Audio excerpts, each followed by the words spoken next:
Welcome everybody. Thank you for coming. We've got an interesting show ahead, undoubtedly.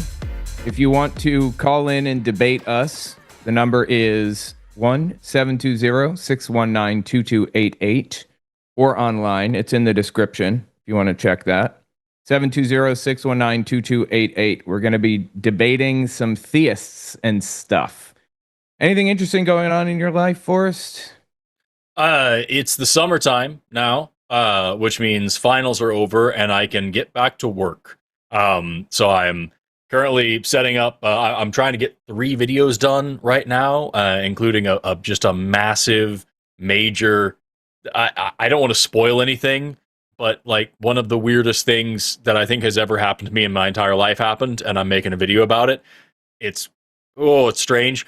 And so I'm working on that, plus like 2 other things before I head off to Zimbabwe, and I'm going to be all over the place this summer. We're going to the National STEM Festival in DC, Open Sauce in San Francisco, the Humanist Society of Greater Phoenix, Baja Con, NanoCon, Rocket City Reason Con, the Freedom from Religion Foundation, like National Convention. I'm all over the place, man, and I'm just so tired.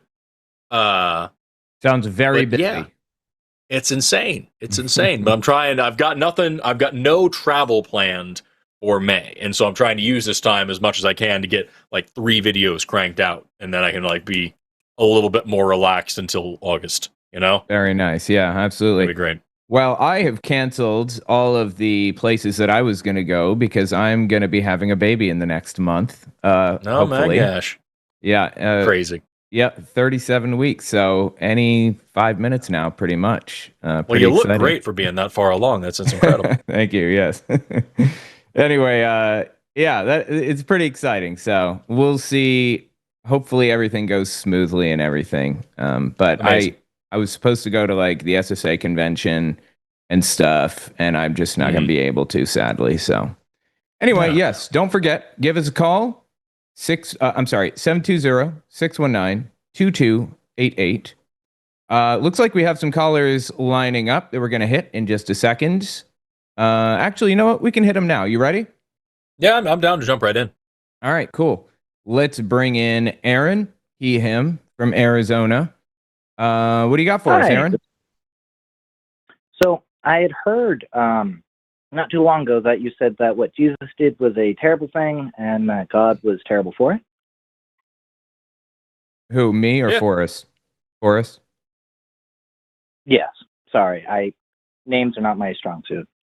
Yeah, Okay. I'm the weird one. Yes, those are things. Those are rough approximations of things that I would probably say. So yeah, Jesus dying on the cross was gross and stupid and unnecessary, and didn't really solve anything in a meaningful way. And the God of the Bible is a monster who is not worth worshiping. And the Jesus story is a great example of that. So I'd be happy to go into more detail, but like I don't know exactly where you want to go with this, so I don't want to just talk at you. No, I appreciate that. And let me know if I'm doing the same, because I don't want to do that for you either.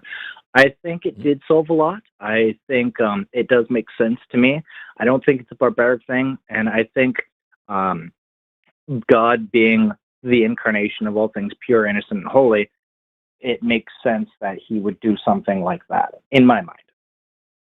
I think you've just given me some contradictions here, but like, do you want to just start right in the front? You said it solved a lot of things. What exactly did it solve? Like, what's the major issue that was solved by Jesus dying on the cross? So the major issue is that people all were stricken with sin, and when they would die, they would not be allowed into heaven. So the major issue is it forgave sin.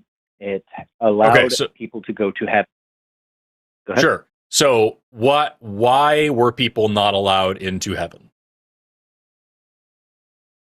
Because they would sin and separate themselves from God. They would choose to but what about that? What about that precludes being able to go to heaven? Like if I say I don't pay the doorman and so I can't go into the club, who's actually standing in the way of me going into the club here? It's not my money. It's the doorman, right? Right. It would It would be God saying, no, you are not welcome into heaven.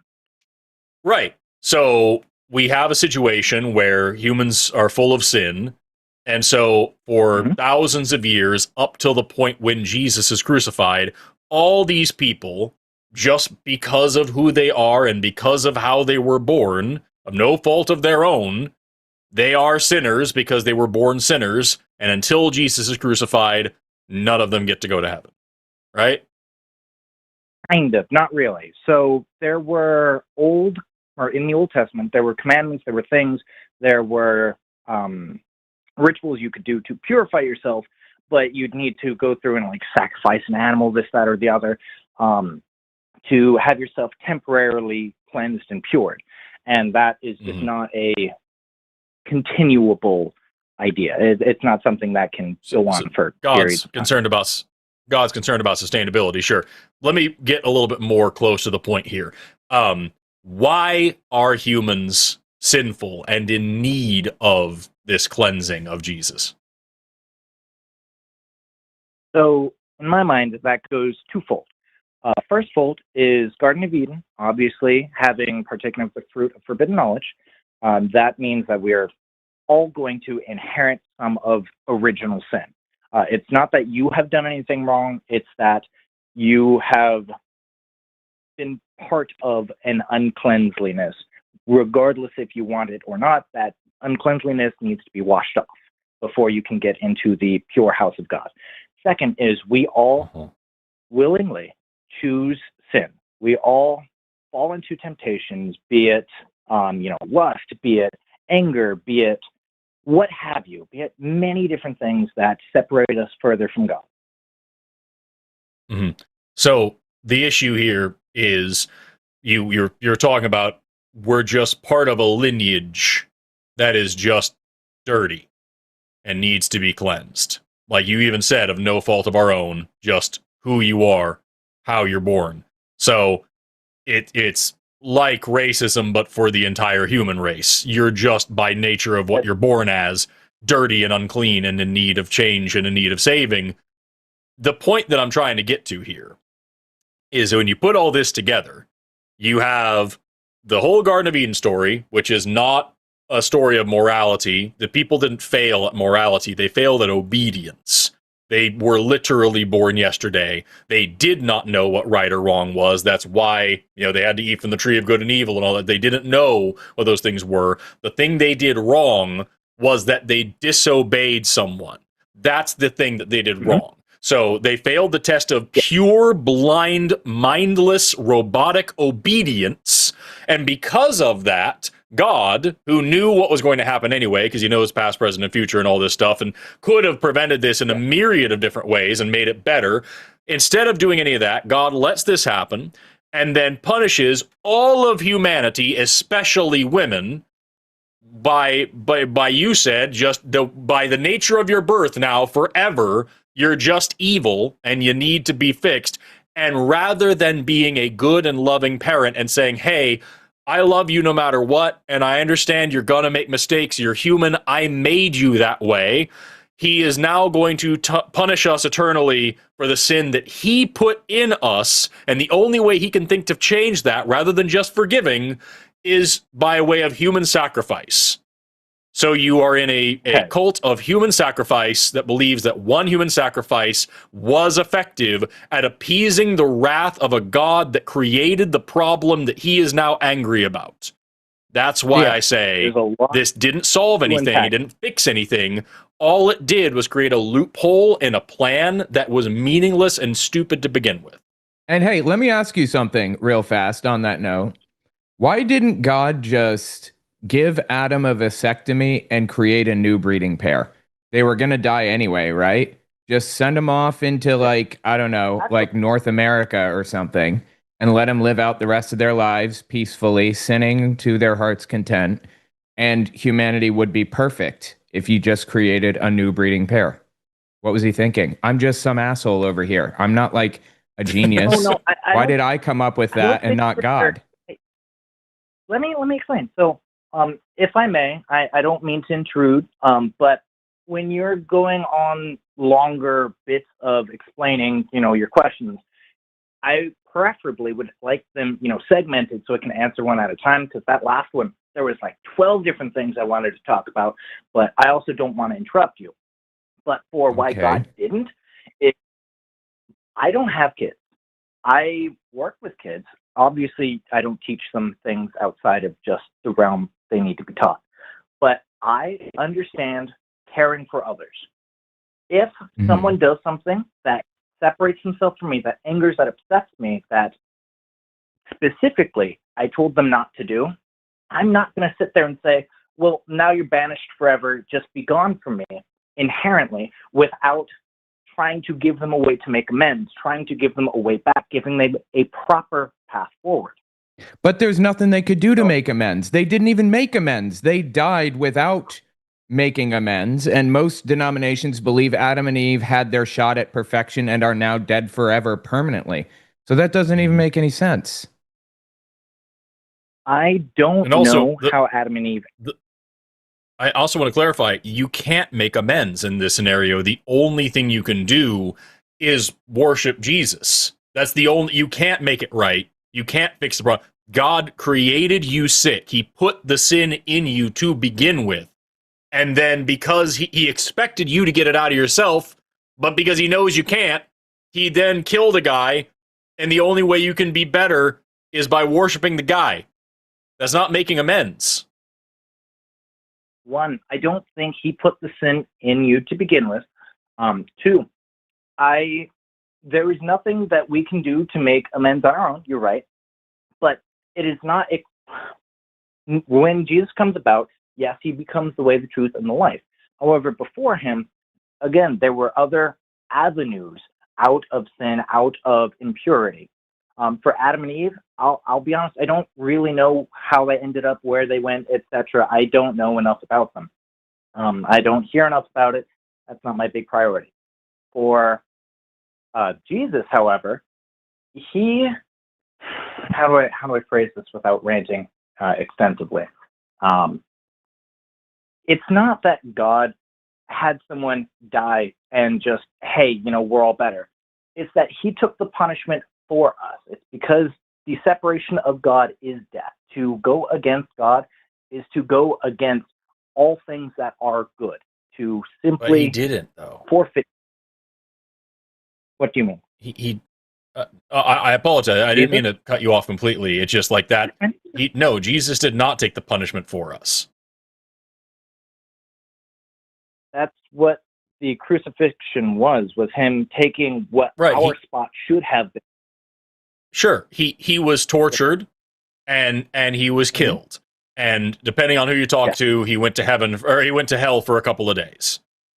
Meanwhile, the rest of us, if we don't sin or if we don't, love Jesus or whatever like that, our torture could be infinitely worse, because I don't know if you believe in hell or not, depending on what denomination you're in. Do you believe in a literal hell? Yeah.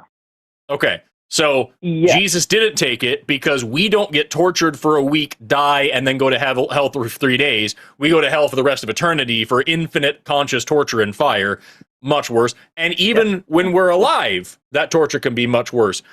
Like, slaves in the United States suffered far worse than Jesus did on the cross. And most of them were fucking Christian. And so, like, by force, they were Christian, no less. So, no, Jesus had a bad weekend.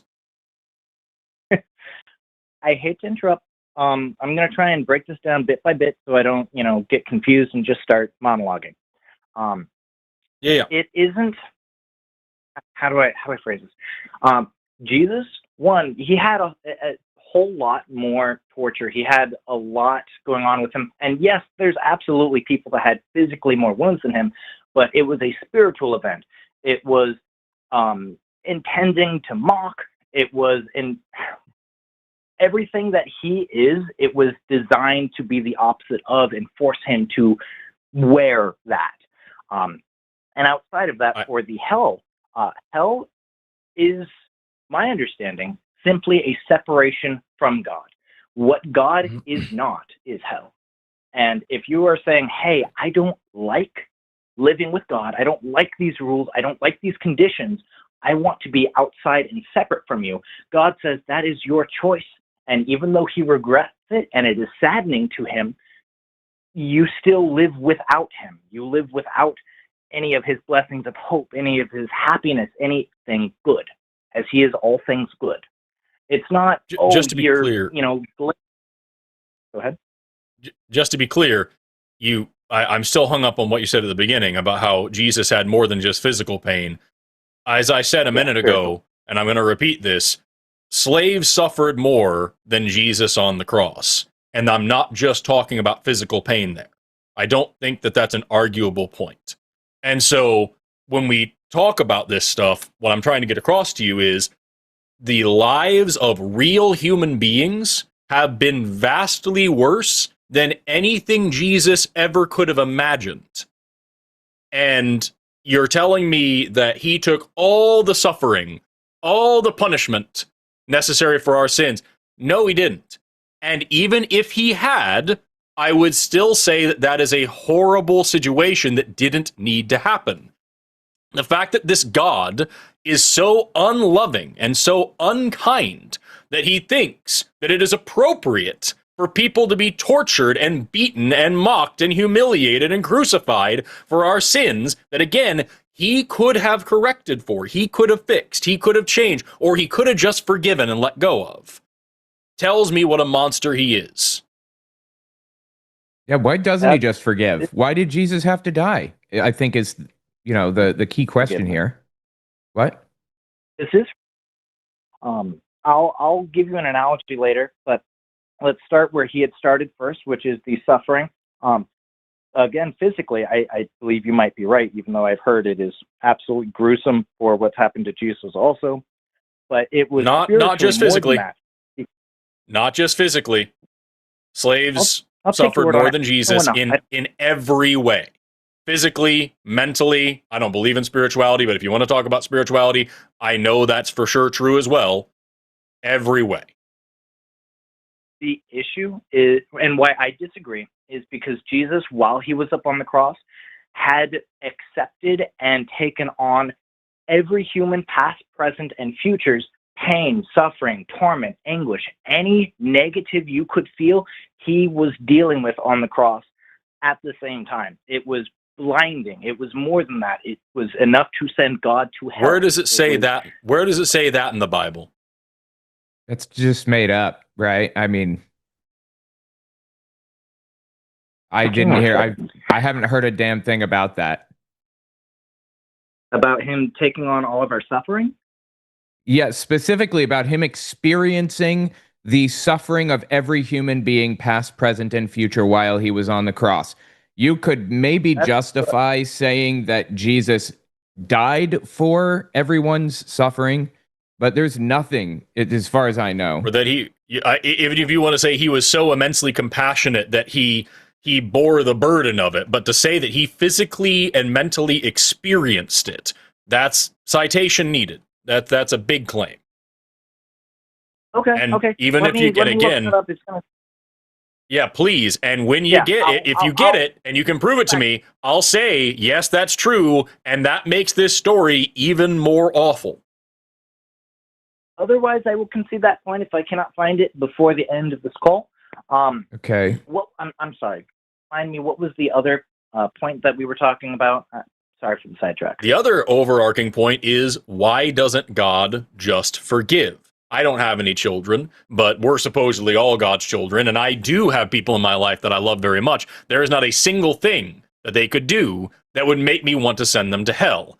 So, I would just say, hey, you did this thing that's wrong. I love you so very much. I'm gonna let it go. It's my, because at the end of the day, if God is all powerful and all knowing, everything is his fault. Everything. The buck stops with him every single time. God could have changed anything about this situation in a way that maintained our free will and prevented our damnation, or he could have just taken damnation off the table like a good person, but he didn't. Well, again, that is a separation from him. If you are forcing people to choose to be with you, that's not always the right choice. I'd argue that that's almost never the right choice, forcing people to be with you who have specifically stated and acted that they do not. When it comes to his forgiveness, that's what Jesus was, is he was the embodiment of God's forgiveness and redeeming all of us. There was another one that I had wanted to address. He was literally the opposite. He was literally the opposite. He is the embodiment of God's wrath, because God so hated the world that he had his only begotten son whipped and tortured and beaten and crucified and killed and sent to hell, just so that he could give us the possibility of redemption if we worship him. That's not love, dude. That's not forgiveness. That is megalomania and hate and insanity. Now, God shall not be mocked. So I'm going to try and, word around this appropriately. It does. I'll concede that point. It seems a little to me like it. I mean, again, he's beyond my understanding, but it seems to me like that might be a touch of an ego thing. I don't understand. I don't know what he knows. So God definitely has an ego thing. God definitely has an ego thing. He literally says in the Bible, "My name is jealousy." Yeah. Okay. That's not mocking him, right? Why were you afraid to say that? For fear of mockery? Because the way that I was imagining it was a negative, and God cannot be anything that is that's negative. bad. I mean, being jealous and having a big ego, that is bad, right? Is that not bad? I agree on that. So I think it's just I am lacking understanding to connect those dots. I think there's a missing lineage. It's possible that maybe the God described in the Bible is the bad guy. Maybe he's the bad guy. And there is no deeper meaning behind he's jealous and he has a big ego. Maybe that's just what it is. And there is no good way to frame big ego and jealous. This is going to sound really bad. You might be right, but I have faith that's not the truth. I know it sounds bad. I know it sounds cliche as heck, but I care to disagree. Language, there was sir. Also one more point. I'm sorry. So Aaron, if you want to go back to the thing you're talking about, that's fine, and I don't want to force you or anything, but I feel like we're actually getting closer here to the point of the conversation with what you just said, which is that may be true, but I have faith. I'm confident, because I've talked to so many Christians, even really, really, really devout Christians over the course of my tenure on this channel, that you would agree that if we were to describe the character of God to you outside of the context of calling it God, you would agree with us that it's a monstrous evil thing. There's no situation in which I think, I'm giving you the benefit of the doubt here, Aaron, there's no situation, I think, that I could describe to you somebody who is so wrathful and spiteful and hateful and jealous and egotistical and cruel and unnecessarily obtuse and weird, genuinely weird, as this God. And this guy who endorses slavery and endorses genocide and endorses rape and endorses pedophilia and all sorts of horrible shit. And for you to be like, yeah, that's definitely the good guy in this story. You just don't understand it. You would never do that for anybody else but God. And so my question is, why is this stance of I just have to have faith? Why is that good enough for you? Every single question I've had about him, I have learned more, and it's been answered quite thoroughly. I actually called because I'm hoping you can bring up some of these concerns so I can research more. That's my goal with this call, and hopefully, that's a great goal. Turn ahead. Yeah, I just want to know more. I don't think he does condone several of these things. I'd still like to go we can circle back to it. Just do please remind me. There's a story about the sacrifice of Jesus that I would like to relay to try and explain that more thoroughly. But I don't believe he does endorse slavery or any of those other terrible things that you had suggested. What? I think... I'm sorry to interrupt, but just really quickly before just so I know how grumpy to be about what you just said, do you believe that the Bible is true? Yes. And do you believe that the character of God in the Bible, as God is depicted in the Bible, the things he said, the things he commanded, those are accurate representations of who God really is? And if we were to read the Bible, we would have an accurate understanding of who God really is. Yes. Yeah, okay. So then you're not going to have a fun time with that conversation. Okay. How can you say... I'm sorry, like, one question. How can you say that he does not endorse slavery in the Bible? So, yes, there are many passages where it says, well, blah, blah, blah, if you are to have slaves, this, that, and the other, and take, from other countries. My understanding of that is that was the time you were in. It was much more barbaric. That was literally all peoples in order to make progress. It's not good. I understand, when you're poor, it is harder for you to have food, to have luxury, to have these things. And instead of saying, just have more. I'm sorry. No, I interrupted you on purpose this time. Aaron, do you think that in this barbaric time, people were trimming the sides of their hair and beards and eating shellfish and wearing garments of mixed fabric and planting multiple crops in the same field? Because God found the time to make strict rules about all of those things. But when it came to slavery, he didn't just allow it. He specifically says, your male and female slaves are to come from the nations around them. From them you may buy slaves. They will become your property. You can bequeath them to your children as inherited property. They are your slaves for life.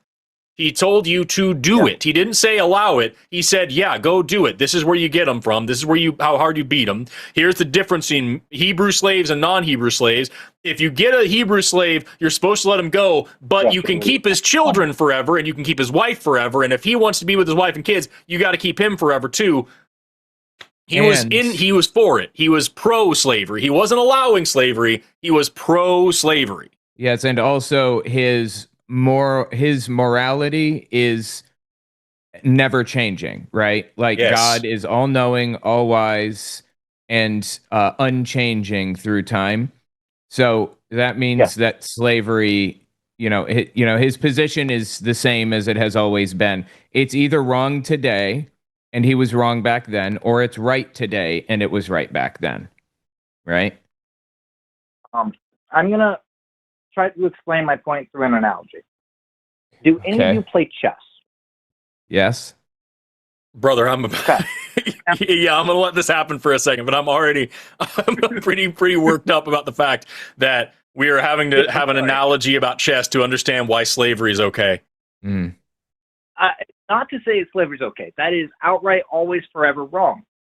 But in chess, in your first few moves, your two goals obviously are to control the center and develop your pieces. However, if your opponent is trying to get a scholar's mate or a four-move checkmate, you can't necessarily develop your pieces as you normally would. You must respond to things as they come up. Otherwise, unless you are the creator of the universe with infinite power and you literally develop the rules of chess and can change them at any time. And then you can do those things, right? You're right. You would be able to, but two people wouldn't sit down to play that game. Two people wouldn't sit down. We don't have a choice but to sit down and be in the game. He made us be in the game. And who's the other person in this analogy? We're the pieces. God is one of the players who created the game. Who's the other guy playing exactly in this analogy? I thought we were the other person playing and the pieces were reality. Okay.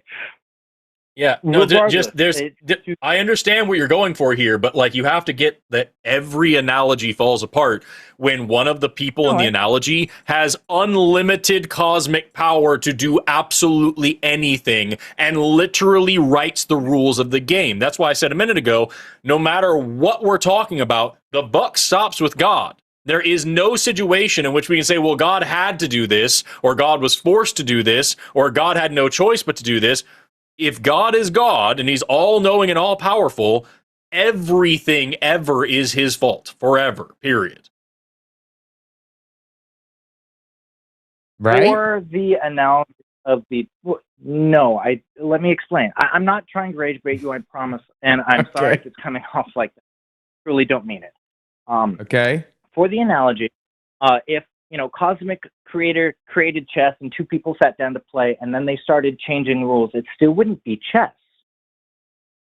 Now, it doesn't have to be. It doesn't matter. It doesn't matter. It doesn't have to be. He can make it whatever he wants. He wrote the rules. Right. And in the Bible, he changes the rules of reality several times. He's cool with changing the laws of nature. He's cool with intervening and interfering. He's cool with taking away people's free will. He does it several times. There's several scenarios in the Bible where he changes the laws of the universe in one person's favor. He's fine with that. He could do it. Yes, he does do these things, but they're always specifically for detrimental reasons, in my opinion. When you say he takes away people's free will, what do you mean? Like one example is like the Pharaoh in Egypt. God wants the Israelites to be freed from slavery, and so instead of just making that happen, that he sends Moses to go talk to the Pharaoh, and it says over and over in this story that Moses does a thing, and God sends a plague, and the Pharaoh wants to let the people go. The Pharaoh says, all right, dude, this is it. This is too much for me. I don't want any more of this. I'm going to let the people go. And then God hardens his heart so that he won't let them go, and then he does another plague. He literally killed all the firstborn children of Egypt who had no control over the situation, no power to affect any kind of change at all. He killed all of those innocent children because he forced the Pharaoh to not do the thing that he wanted him to do. He just killed those kids for fun after violating Pharaoh's free will. Okay, there's context to that. So first, Pharaoh hardened his own heart, no? No, God hardened it. God did. It says over and over. And he even says so. He says at the burning bush, I'm pretty sure he even says, I will harden his heart. Yes. So Pharaoh hardened his own heart first, yes? Nope. No, it was God that hardened Pharaoh's heart. That's what it says. And that is the first instance of hardening. I don't know if it was the first instance or what you're talking about, but God, go ahead. No, I'm sorry. I am flipping through my Bible right here, and I don't know where the first one is. I am finding in chapter 7, verse 3. Chapter 7, Lord said to Moses, "See, I have made thee God to Pharaoh. Aaron, thy brother, shall be thy prophet. Thou shalt speak all that I command thee, and Aaron thy brother shall speak unto Pharaoh, and he shall send the children of Israel out of his land.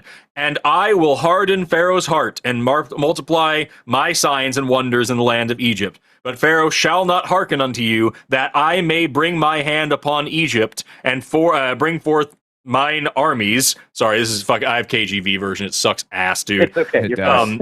All good. And so he literally says, he's telling Moses what's going to happen, because he knows everything, right? And he says, you're going to go speak to Pharaoh. I'm going to harden his heart, and he will not do what you want, so that I can then raise my hand against Egypt and blah, blah, blah, blah, blah. And then that's exactly what happens several times through this thing, where he sends people boils and all sorts of shit.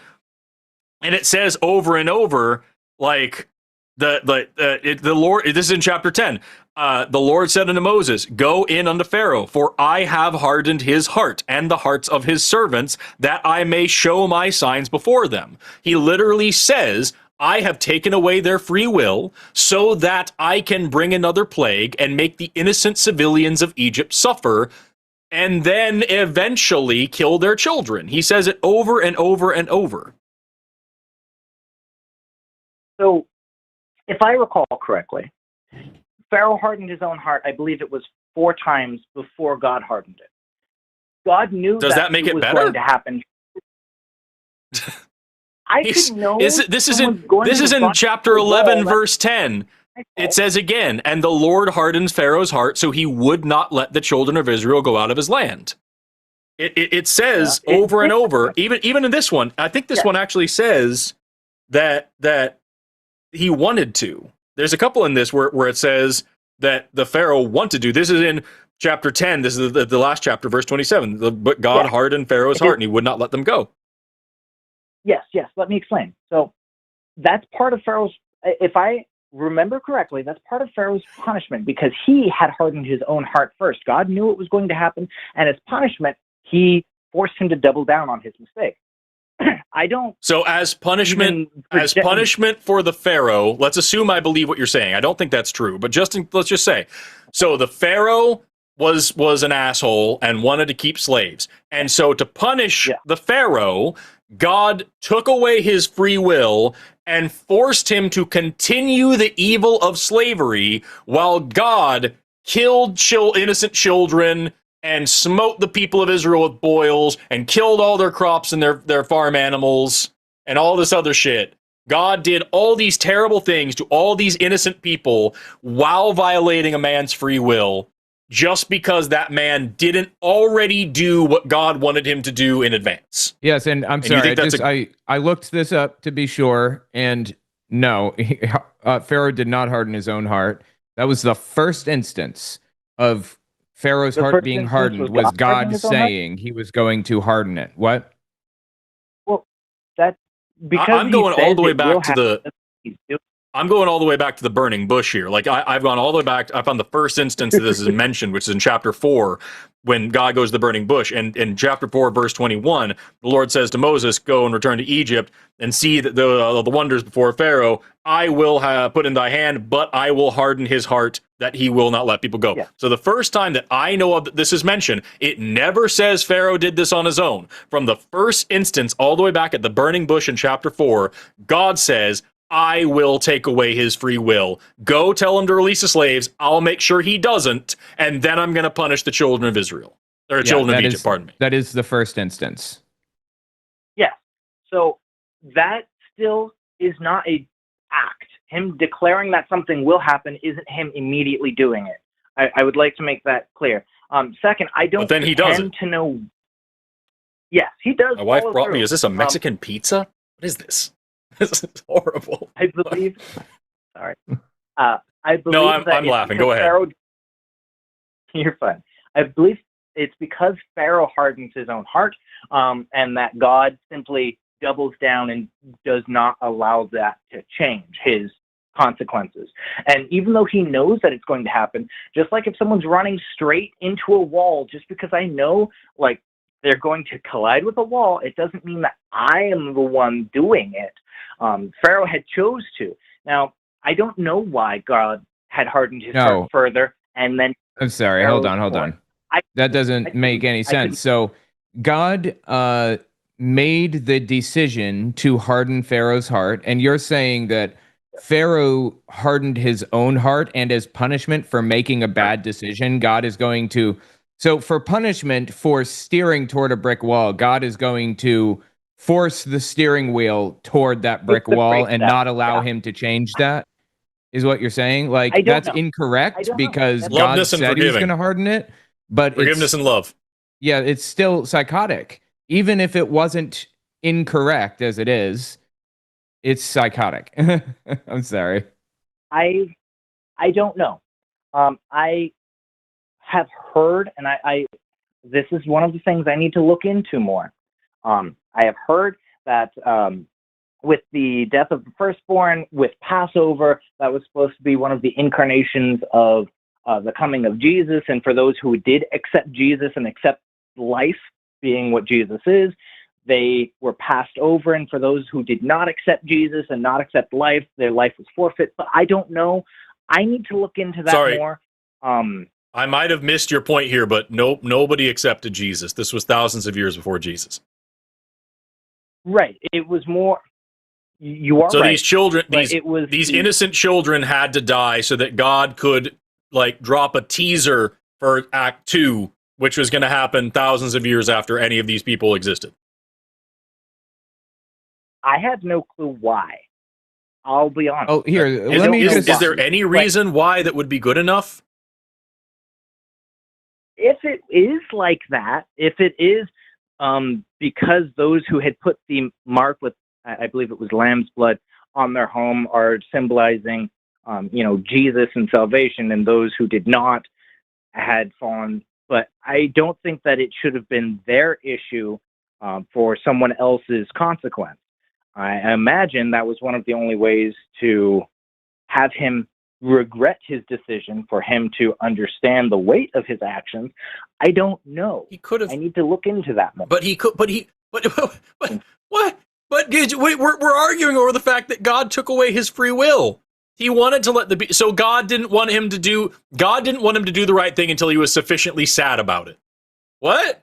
Also, No. I'm sorry for laughing earlier on. This fucking slaps. I've never had a Mexican pizza before. My wife just bought me one, and this is fucking awesome, dude. Oh, I was like, you've never seen one before? That's a regular Mexican pizza. Yeah, they are super good. I've never had one in my life, and this is fucking phenomenal. Yeah. Oh, okay, so let me try to put a button on this for you. Let me just ask you something. Sure. Sure. So you say these are things you need to look into that you don't really fully understand. Yeah. Correct. Say you look into it and you find that it, is plain-facedly what it appears to be, that God really did harden Pharaoh's heart, take away his free will, that he really did support slavery, and that his positions are unchanging through time and everything else. Does that change your feelings at all about God or your God belief? I mean, are you going to recognize that it's possible maybe that Satan actually won the war between God and Satan and then had the Bible written like he was the good guy? If I had complete confidence and I had known without doubt that all of these things were true, that God was one of atrocity and not only asked for but demanded more atrocity, and he was the way that I believe you to see him, I don't think anyone would be able to worship him. I don't think anyone would be able to side with him. I think that is atrocious. But they do. They do worship him still. I think we have different perspectives. I think, again, you guys are saying that God just immediately took over and said, oh, I'm going to control Pharaoh the way that I want him to be and punish him for things I have to do. But that's not it. Pharaoh had made that decision first, and I don't know why God doubled down on it, but God doubled down on it after. Yeah, well, you're giving me here is fucking two wrongs make a right situation. And also, just to clarify what Owen said, no. We absolutely have people. Okay, well, maybe I mischaracterized you, but forgive me. But what Owen said a second ago, just to double down on that, we literally have people that call this show all the time, Aaron, who are Christians, who agree with our interpretation of the Bible as a plain reading, and say, yes, God absolutely condones slavery and all these things, but he is the arbiter of all that is good. Therefore, those things are good when he does them. That seems weak-willed to me. I believe that God is eternal, and that if he condemns them now, then he would have condemned them then. Like you had said, if it was right then, it should be right now, and if it was not right now, then it should not be right then. I completely agree. When did God condemn them? Simply when he said that. I forget the quote that Jesus said. Jesus had said it specific. It was like, you are not of your brothers or kin. I don't know. I'm all flustered now. It was something along those lines. I don't want you to feel flustered. You're doing fine. First of all, you're especially in front of a lot of people. You're doing a really good job. So don't be flustered or anything. And also, I'm wrong about things. Forrest is wrong about things. We're all wrong about things. I think it would be helpful to kind of go back and reevaluate and think about it. A little bit. I completely agree, and that's why I need to look into these things, is to reevaluate, to ask these questions. Yeah. That's why I had called in, is to get these different perspectives and point of view so I can work on them. It sounds a little like you're moving on. If I'm right, then I'd like to wrap up with two things. Are you trying to move on to a different caller? I think so. Yeah. I wasn't actually moving that direction, but yeah, we are coming up on time pretty soon anyway. So This has yeah, been go a ahead. very good call, though, and I Well, hope It you call back. has. It First has. of all, Yes, definitely. I thank you for your time and for your experience and for your giving me different perspectives to look at. I had some of these in my head, and more critical thinking says, "Hey, I should investigate it more than I have." So, thank you very much for that. I'm going to Definitely. continue to investigate and try to learn more. I would like to leave with two things. First, we're going to go back to that touchy Pharaoh thing. God had, if I understand correctly, pushed Pharaoh to a certain point that the Jews did not want to come back, because even when they were leaving, they're like, "Oh, why can't we go back? Oh, they had so much good food. Oh, this and that." And they simply would not have went on out of slavery because they were treated well. Sorry, dog. That's after they second, they wandered through the wilderness after that, right? For 40 Well, years or whatever. yes, during Right. yes, before Moses Right. died. Okay. Second, what I believe Jesus to be, and thank you very much for letting me say these things. Yeah. I relate this to a story of an old king who was wildly wise, benevolent, generous, all of these things. But then he had heard that someone had gotten into the treasury and was stealing things. And so he made an official decree that whoever this thief is, when they're caught, they will be put into jail and they will be suspended for some amount of years. And then the thefts kept getting bigger and bigger and bigger, to the point where the king said, "Okay, we cannot tolerate this any further. If this thief is ever caught, they will be executed for their crimes, because it has been intolerable." And the king eventually finds that it was his own daughter who was committing these thefts. And he said, I can't. I love you too much. I cannot let you die for these crimes. Take me instead. I will die so you do not have to. I will die so that you may live.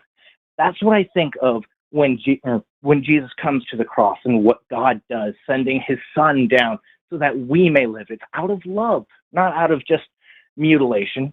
That is our punishment owed to us. And he says, "No, I love you too much. I can't let you get hurt. I can't." Okay. Okay. I can see that perspective.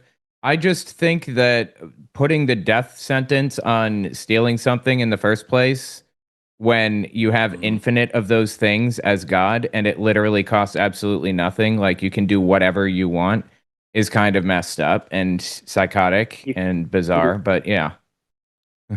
I'm raging Yeah, so hard right now, because that's a whole other thing I'd love to talk with you about. But again, I if you know. have to go, I will let you go. Yeah, it's not a super long show, and we've spent, usually we try to keep calls like this around like 20 to 30 minutes. We're on 45 minutes now. But it has been a really, really, really good call. And I really appreciate you calling in. Sorry? What was both of your names? Again, my name is Aaron. Yeah, my name is Forrest. And I'm Owen. And Owen Owen. Morgan. Yeah.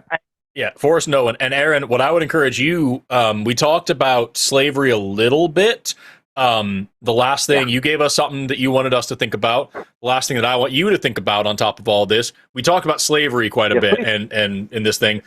And you were talking about how God is not against and you were looking for one verse that Jesus said something that sounded like maybe you shouldn't do slavery. I encourage you to read the book of Judges, which is right after Exodus happens and everything like that. You have Exodus and it goes all the way through Joshua. But like the book of Judges, especially the beginning part of it, is the people of Israel are all traveling around like nomads, and they get grumpy and they complain, and so God sells them back into slavery, and then kills their slavers, and is like, you better fucking not complain anymore. And then they complain, and God sells them back into slavery. It happens like 4 or 5 times. Oh, like with it, like one chapter to the next is, and I've actually got it pulled up right here because this is the grump that I had. Like immediately, it says the anger of the Lord was hot against Israel. He delivered them into the hands of their spoilers to spoil. And then the next chapter, the children of Israel did evil in the sight of the Lord, and so God raised up Moab against Israel and gathered the sons of Ammon and Amalek and sent them, and they served the king of Moab for 18 years. And then the next chapter, the Lord sold them to the hand of king of Canaan and all these things. He puts them back into slavery over and over and over again to teach them a lesson. If he's against slavery, you really shouldn't use it as a punishment tool. What I'm going to say is completely a joke, but it sounds like they got wrecked. Okay. It's a terrible story, dude. It's a terrible story. No. Anyway, have an awesome rest of your day, Aaron. I'll look into that. You also, and I know you guys may be against it, but from what I believe to be goodness, I will pray for you regardless, and only good things, I swear to you. I will not. Okay. I would appreciate it if you didn't. Please don't pray for me. Okay. Thank you, Aaron. I appreciate that. We'll talk to you next time, okay? Give us a call back. Bye-bye. All right. You take care. Question. Bye. All right. Awesome. That was interesting. Yo, for real, I could eat 30 more of those. I know, they're so good. I've never had one before. I'm 33 years old. I've never had one before, and it was great. This happened to me a lot. I had a weird childhood, and I had my first peanut butter and jelly sandwich when I was probably 22 or 23. Amber showed me how to make one, and I'd never had one before, and it was bomb. And now here I am again with a Mexican pizza, and it's just phenomenal. Just phenomenal. They're so good. Yeah, I saw you eating it, and I was like thinking about getting one myself. I might order later. I might order a few more. All right. Quick reminder, guys, 720-619-2288. Please call in, talk to us. That would be very appreciated. Another reminder, the upcoming shows. This is May the 10th. Tomorrow we have Skeptalk, 6 p.m. We have the Line podcast at 4 p.m. We have Chewed Gum, 6 p.m. on Tuesday. And, God, this is hard to read. I'm sorry. CIN on Tuesday. Calling it now. Calling it now. There we go. Yes. The Hang Up, 6 p.m. on Wednesday. So we've got a whole bunch of interesting stuff scheduled. Give it a look. It'll be interesting. 720-619-2288. Please call in and talk to us. With that, we can hit the next person on the list if you're ready. Yeah. Awesome. 1 second here. Do you have a preference? I mean, either 7 or 11 for sure, because they're the only theists on the line. I would take 7 because I think it'll be fast and I think it's important. Okay, cool. We've got Jennifer, her on the line from North Carolina, a theist. What do you got for us? Hello. A spiritual authority that I had looked up to for about 20 years said that I was unnatural. And the reason for this, after reducing my lived experience as a transgender person to an ism, said that it was not found in nature. And I believe Forrest touched on this briefly in his Sex and Sensibility video, but I was hoping he might have time to elaborate on the subject. Yeah, happy to. First of all, I'm so fucking sorry that happened to you. That's why I wanted to take your call next, because I just wanted to tell you that that's awful. And nobody deserves to speak to you that way. That's ridiculous. Second of all, yeah, being trans isn't an ism to pathologize that way. That sucks. It is the academic consensus in biology, psychology, sociology, anthropology, and biomedical sciences that sex and gender are different things, and they're not always congruent. This is not a controversial issue, not a controversial stance. It's literally in introductory biology textbooks. And also, nothing that happens in nature is unnatural. It's like when people say homosexuality is unnatural. We've observed homosexuality over 1,500 animal species. Happens all the fucking time. Good evolutionary hypotheses about it. Not a concern. So, I think you need to find a better spiritual leader if you still want to be religious at all, which I don't encourage, because that sucks. Oh, I definitely agree with you on that point. I've been questioning things a lot over the last several weeks, but the call screener asked me if I believed in a god or gods, and answered yes, I still do, but I've been questioning my beliefs a lot lately. I encourage you to go through that. Deconstruction is hard, but it's very useful and very necessary and very good. But I'm not here to convince you of that at this moment. I'm just here to tell you that if you want to continue with whatever faith you're practicing, find somebody who respects you as a human being before you ask them what they think about God or nature or reality or morals.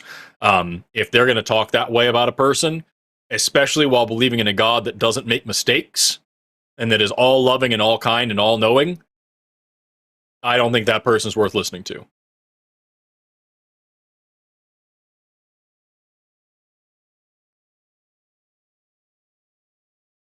Can I ask what religion you are at this moment, and what religion you have been following? I'm Wiccan. Wiccan. Okay. Especially a fucking Wiccan that doesn't understand trans people is full of all manner of shit. I thought here we were talking about a Christian person, and I was going to talk about, the God of the Bible and how that guy factors into all this. But as someone who grew up pagan, a motherfucking Wiccan that's against LGBT people is a piece of shit who doesn't know their own history or their own religion, and definitely doesn't need to be leading you. Holy fuck, that's stupid. That's oh my god, that's so stupid. So yeah, get the hell out of there, girl. Be free of that. That is so beyond dumb. Oh yeah. All right. Any other questions for us? Yeah, he didn't want to listen to any of the things that I had to say because I didn't have any evidence where I could point to examples of sex reversal in nature as a natural thing, and I'm not even planning to call him back to discuss it with examples or anything like that, but it's been bothering me that somebody hit me with an argument that I had absolutely no defense against because I didn't know anything about the subject. Yeah, no, sex reversal can happen naturally, it can happen artificially, it can happen as a result of mutagens, that is absolutely a thing, and it also has nothing to do with trans people, because sex and gender are different things. If this person is seriously going to take on a fucking Wiccan perspective, that pisses me off more than if it was a Christian. I'd be like, oh yeah, there's a lot of bigotry in there, but a motherfucking Wiccan, are you kidding me? If somebody in a pagan or Wiccan tradition is going to be homophobic, transphobic, or queerphobic in any way, they are severely, in my opinion, missing the point of their own fucking religion. And it sounds more like this person's just a fucking wannabe cult leader who wants to tell everybody his personal opinions and political stances on things rather than either following the science or the tenets of his own faith, and is looking to beat people down and cast out people that he personally finds icky because he himself is a piece of shit. So tell him I said all that, and tell him to call the show. And I hope that you, Jennifer, find somebody to look up to that's better than that, or better yet, look up to yourself more than any of these people, because nobody gets to define you and who you are and what you are. You get to do that, and if you don't do that, other people are going to do it for you, and I promise you will never be happy with the result ever. So, get the hell out of there, and good luck on your deconstruction, but even if you don't do it, even if you find some religious or spiritual whatever anywhere else, make it one that makes you happy and gives you some reasonable understanding of the world and the universe and your place in it that actually fucking matters and brings meaning and joy to your life and doesn't pathologize who you are, or impose somebody else's ignorant ass opinions as literal gospel. Fuck that dude. Tell that dude I said fuck you. That's the last interaction I encourage you to have with this person, Jennifer, is to say, hey, I talked to this person named Forrest Valkai on the internet. He says fuck you. Here's his contact information. That should be your last conversation with this dude. Beyond that, I don't think you should ever talk to this dude again. I think you're right. Yeah, dude. Anyway, with that, Jennifer, we're going to take a call that is combative and fiery and angry. but I appreciate you being here. Thank you for taking the time to speak with me. Take care, Jennifer. Awesome. I'll let you pick the next one because I picked that one, and we only have one other theist anyway. So big choice. Right. Okay. Let's bring in Duke, him from the UK. What do you got for us, Duke? Hi, can you hear me? Yes. Good. I'm in shock. Okay. Go on. With your Put your head between your knees if you feel faint. Not Jennifer. Oh, about The previous Jennifer. caller. In shock about Jennifer. Yeah. No. He said the last caller. Yeah. Okay. Before Jennifer. Okay. Yeah. Aaron, I think his name was. Right. Yes, that's it, Forrest. May I ask you, if you got a boss, you're in work, and you please your boss, yeah? Whatever job Maybe. you go, you please your boss. Well, no, Or find a better not job maybe. if you don't like your boss and you don't want to please him. Well, yeah, that's true. But if God, when you're saying God is, immortal and that, if God is your boss, you will do as you're told. Nah. I've had bosses that I didn't respect before, and I didn't do what I was told, and I either did barely enough to skirt by, or I just quit. And now I'm my own boss, and let me tell you, I please myself every day. So if this God is our boss, he's a shitty boss, and he needs to take an anger management and a proper management course.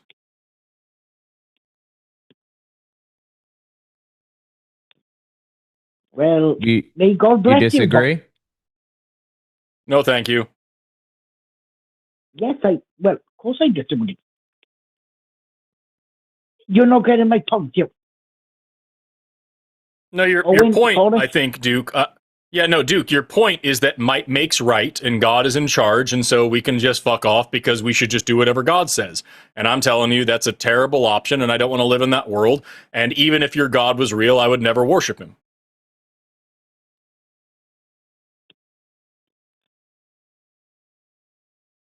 No, you're getting me mixed up what I'm saying.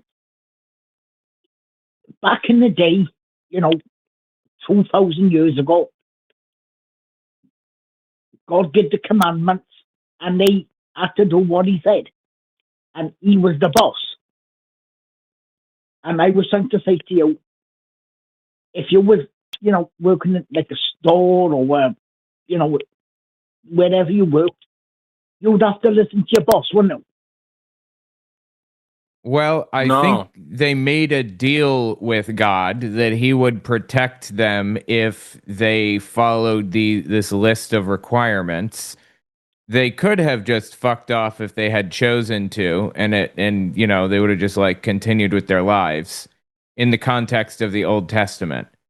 But either way, there's no justification for the insane shit that God has said or done or commanded or whatever. No justification.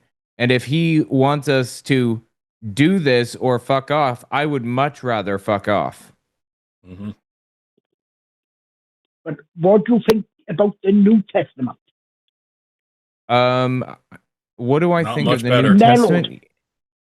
I mean, he's mellowed. He's mellowed. No, he hasn't.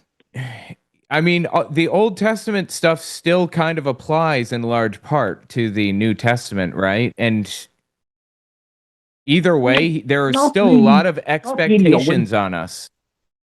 What?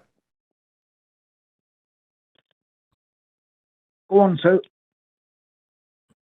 Aren't there still like a lot of expectations on us in the New Testament that are terrible?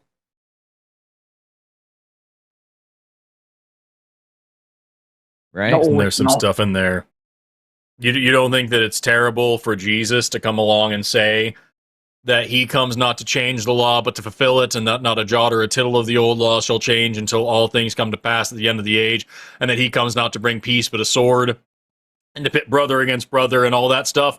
He is the God of the Old Testament. You say he's mellowed. He says otherwise.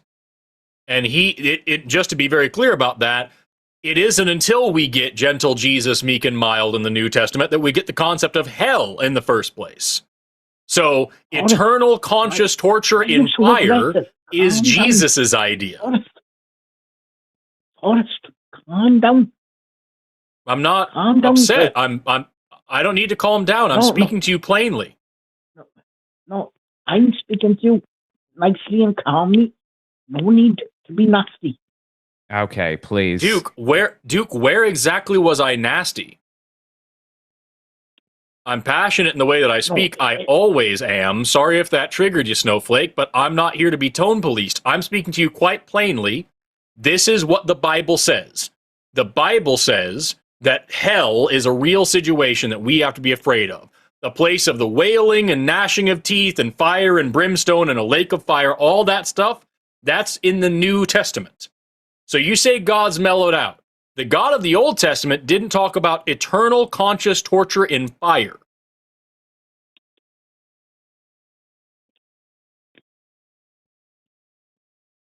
You're right there. I'll give you that. But I've mellowed out a lot.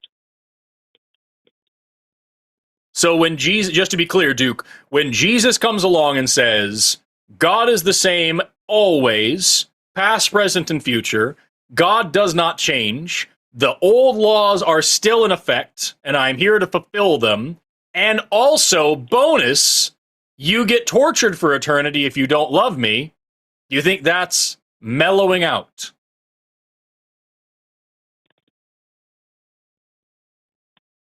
Yes. Weird Yes, mellow, mellow. dude. I would hate to see you angry if that's your concept of mellow. Have you seen in the last week alone that Noah's Ark has been found in Ararat? No. Oh my God. That's Yes. like Is it 100 years old. I was going to say, is it the same formation in Turkey that has been discovered as Noah's Ark over and over and over for the past 100 years and has been debunked over and over and over every time? And then every 5 years or so, a creationist finds the same vagina-shaped mountain and says, it's the Ark! And it just... No, it has not been found, dude. It's the same scam. Would you like the Shroud of Turin? The Shroud of Turin, another debunked fake artifact. Shroud of Literally, Turin is from like the 1300s, I think, but it's fake. No. It's fake. No. Yes. Dr. I'm sorry.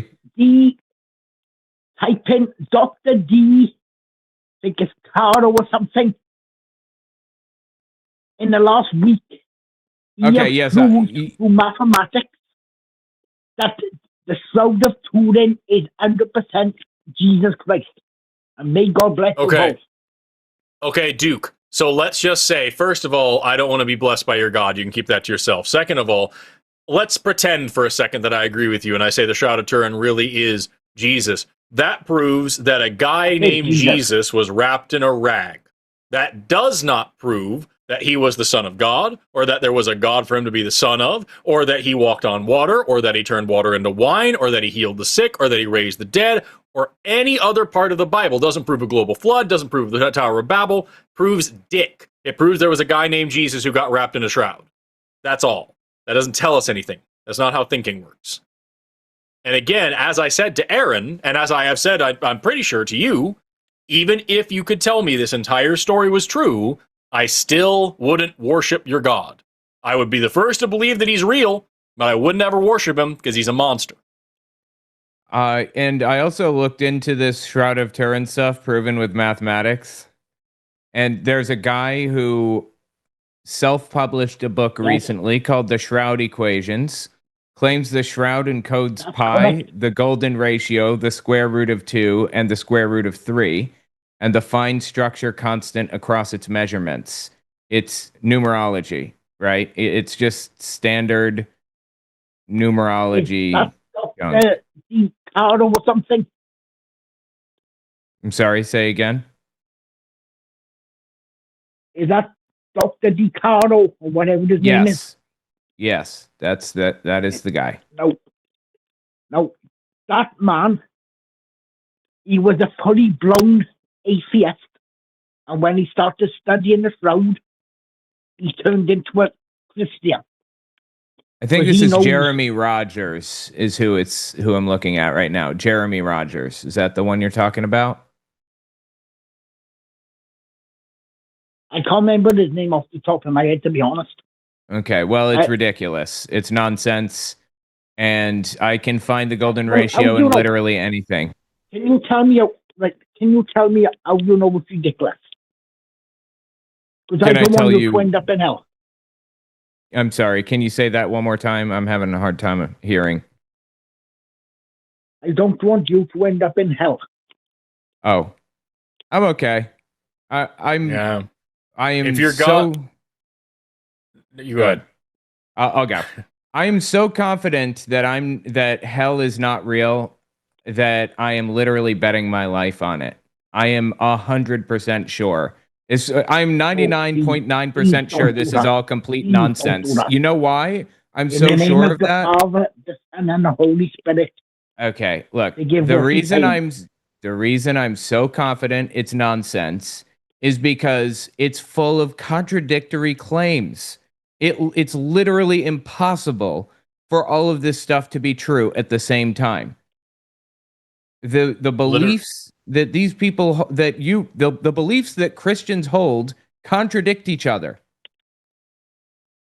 Also, I just double checked. Literally, Answers in Genesis, the fucking international cult that believes every word of the Bible is literal and true.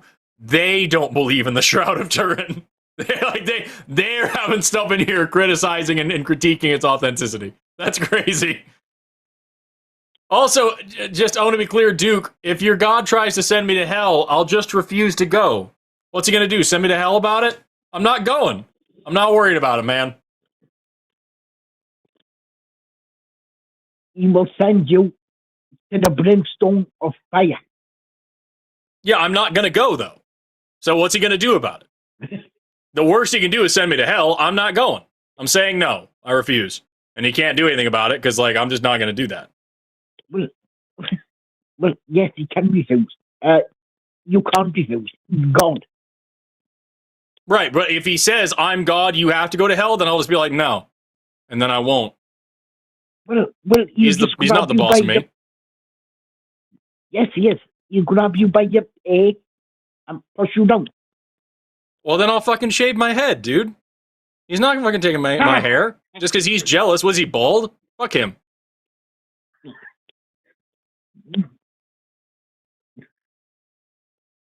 That did make me laugh. I'm not going to like. You're Yeah, quite funny. I don't. What? I don't live in fear of Then may this. God bless you. Did you say undress me? What did you say? I said, may God bless you. You are quite May God funny. bless I don't want to be us. I don't want to be blessed by your God, bro. Your God can keep his blessings to himself. May Satan bless you. Right. I'm throwing the Holy Cross. You're both going to be saved, trust me. Because Okay. No. you're genuine, decent men. I don't want to. If your God tries to save me, I will refuse. And then what's he No, going to you do? won't. I'm doing it right now. He Do you won't. believe in the Bible? Duke, do you believe in the Bible? Of course I do. Okay. Jesus said in the Bible that every sin is forgivable except for one. There is exactly one unforgivable sin. Do you remember what it is?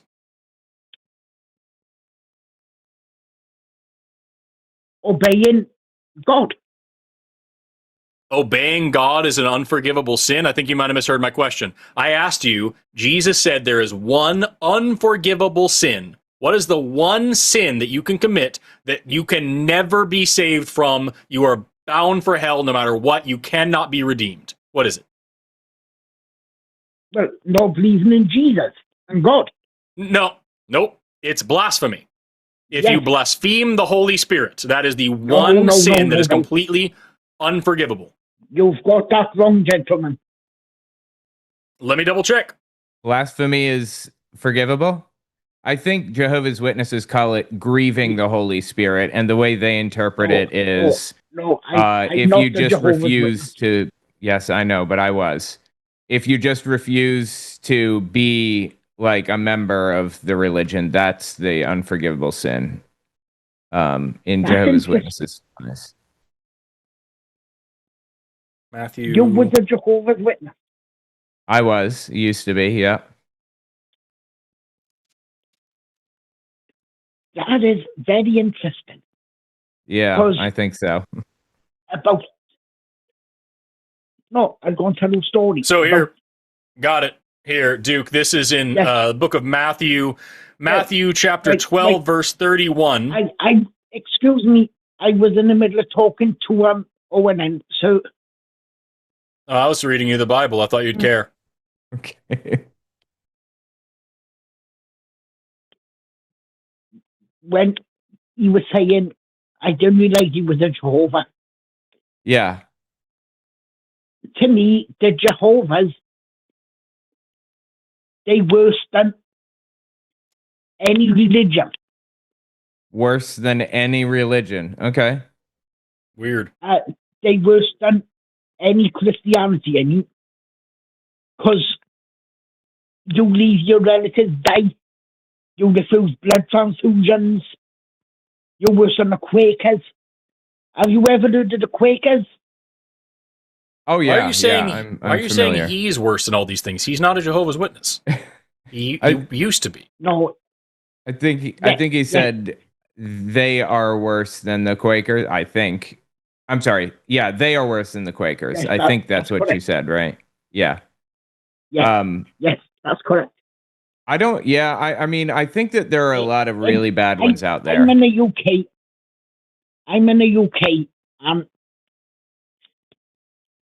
They go around the doors. Yeah. They go banging on people's doors. It's only literally the Jehovah that does it. Oh yeah, they're real I was- assholes. I'd like to read you the Bible now, Duke. Okay. I Look, would like Duke. to read the Bible for you, please. That used to be me, Duke. I used to do that. But I'll tell you what. Let's listen to Forrest read the unforgivable sin. Right. So Did it says you- here, Duke, Oh wait. No, in, whoa. in Matt. Did you? Oh my wait. God. Did you used to go around the doors? You know, Yes. people's doors. Yep. Yes. May I ask you, was you indoctrinated by your parents, or Yep. how did you come about it? Like, Almost Yep. as much as you are, Duke. Yeah, I was indoctrinated by my parents. Were you indoctrinated by yours? not the Jehovah, no. But just Christianity? Absolutely. May God bless you. Please quit trying to bless me. Jehovah It's is a awful. completely different thing. So your parents pushed you to be Christian?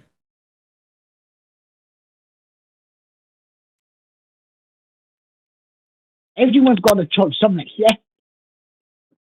I'm sorry, say again. Everyone's got a choice. I'm having a hard time understanding. I'm You sorry. said everyone's got a choice. Oh, everyone's got a choice, yes. But did I Nice. have a choice growing up? I mean, my parents indoctrinated me, right? Which I agree, they did. Was it really my choice? How old was you? I was born into it since I was a baby.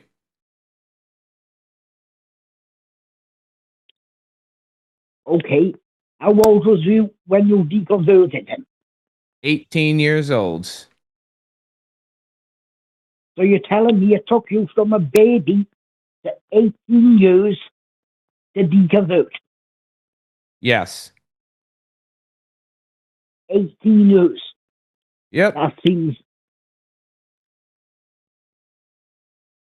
18. a bit to me that seems a bit wow, like Yeah, I mean, how long did it take Forrest to convert? I was Or- never Christian. Well, I know you was brought up religious, Forrest, because I followed the line of them. I used Oh. to be pagan, but I never believed in any kind of God like you do. Also, I would like to get back to the thing that I asked you earlier. You said that you didn't believe me. You were skeptical when I talked about the one unforgivable sin being blasphemy against the Holy Spirit. Is that witches? I would like to now read for you from the Bible. I'll get to my previous spiritual beliefs in a minute, Duke, but I would like to continue on the call the way that it was going for a minute there. I said to you that the one unforgivable sin is blasphemy against the Holy Spirit, and you said that you were skeptical of that. I pulled up the passages here. This one is from Matthew chapter 12, verses 31 and 32. I know Matthew what chapter... it says. You don't need to tell me. Okay, well, I'm going to tell everybody else then, Duke. We got about 2,000 people listening right now, so I'm going to let sure everybody knows. Matthew chapter 12, verses 31 and 32 say, this is Jesus speaking, "And so I tell you, every kind of sin and slander can be forgiven, but blasphemy against the Holy Spirit will not be forgiven. Anyone who speaks a word against the Son of Man will be forgiven, but anyone who speaks against the Holy Spirit will not be forgiven, either in this age or in the age to come." And then in Mark, it says again, this is Jesus speaking, Mark chapter 3, verse 28 and 29. "Truly I tell you, people can be forgiven of all their sins and every slander they utter, but whoever blasphemes against the Holy Spirit will never be forgiven. They are guilty of an eternal sin."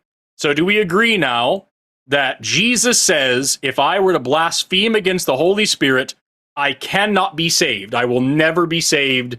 I am guilty forever. I cannot go to heaven. Do we agree on that, Duke?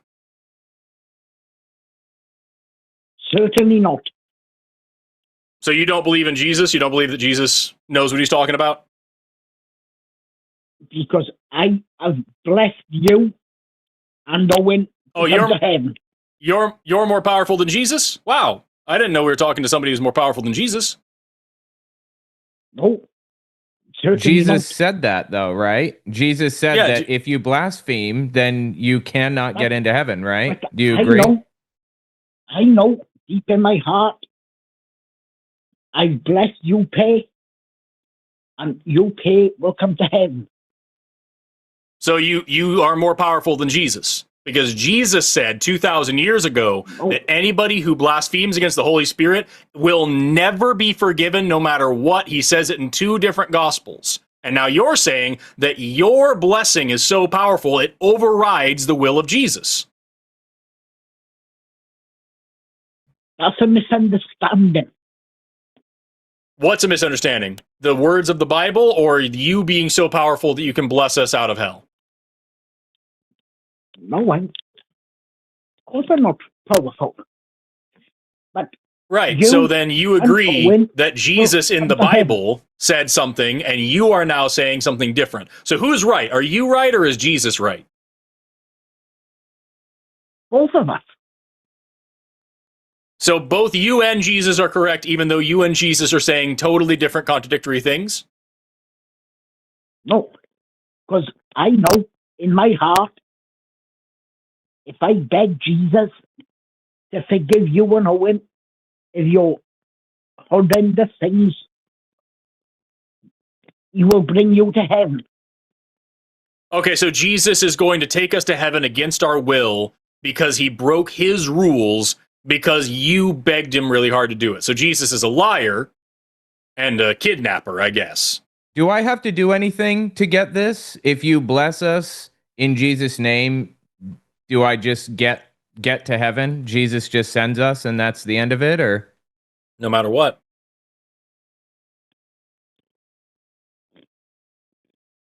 I bless you both. So you will both now come to heaven.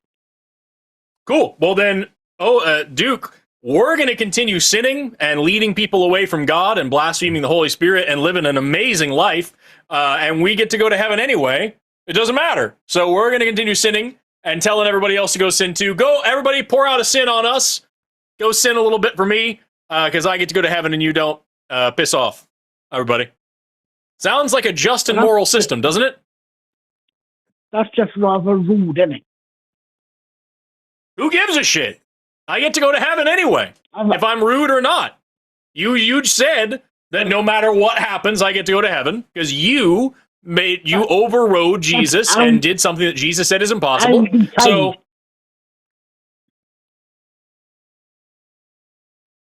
I'll decide. What? You'll decide. I'll decide.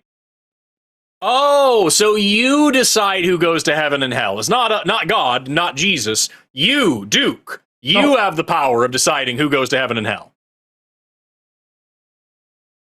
Because you were now being rude.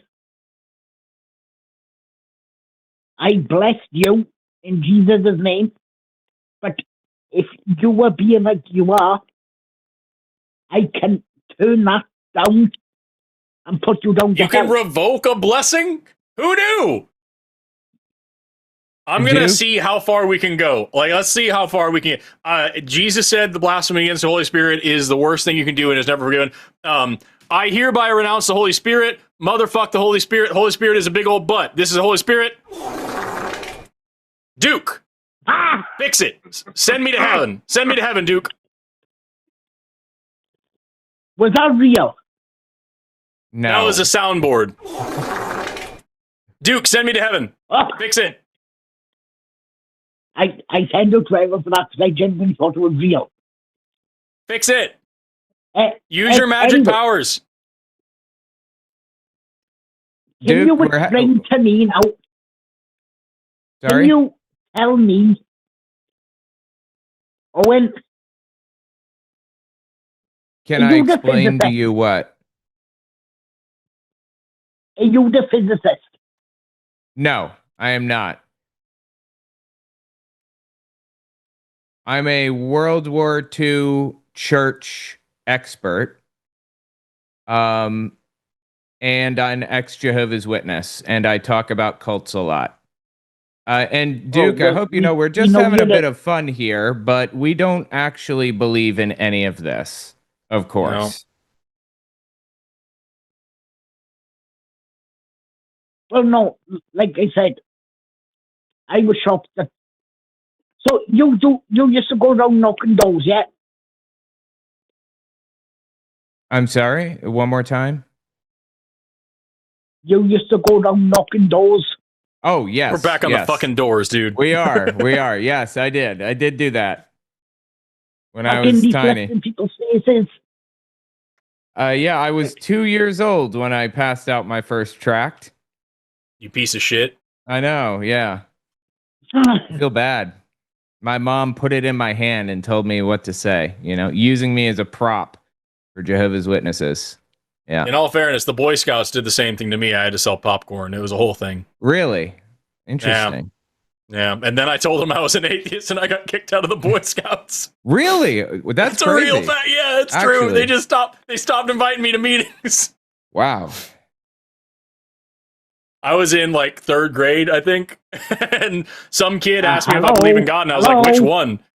And Duke, hello, Duke. Nobody gives a fuck, Duke. Your God is evil, and I wouldn't worship him even if it was real. I renounce the Holy Spirit. I want nothing to do with him. If your heaven is real, I don't want to go there. I don't want anything to do with your God. Your heaven sounds awful. Your God sounds awful. I don't want to be prayed for. I'm asking you politely and impolitely, do not pray for me. Do not bless me.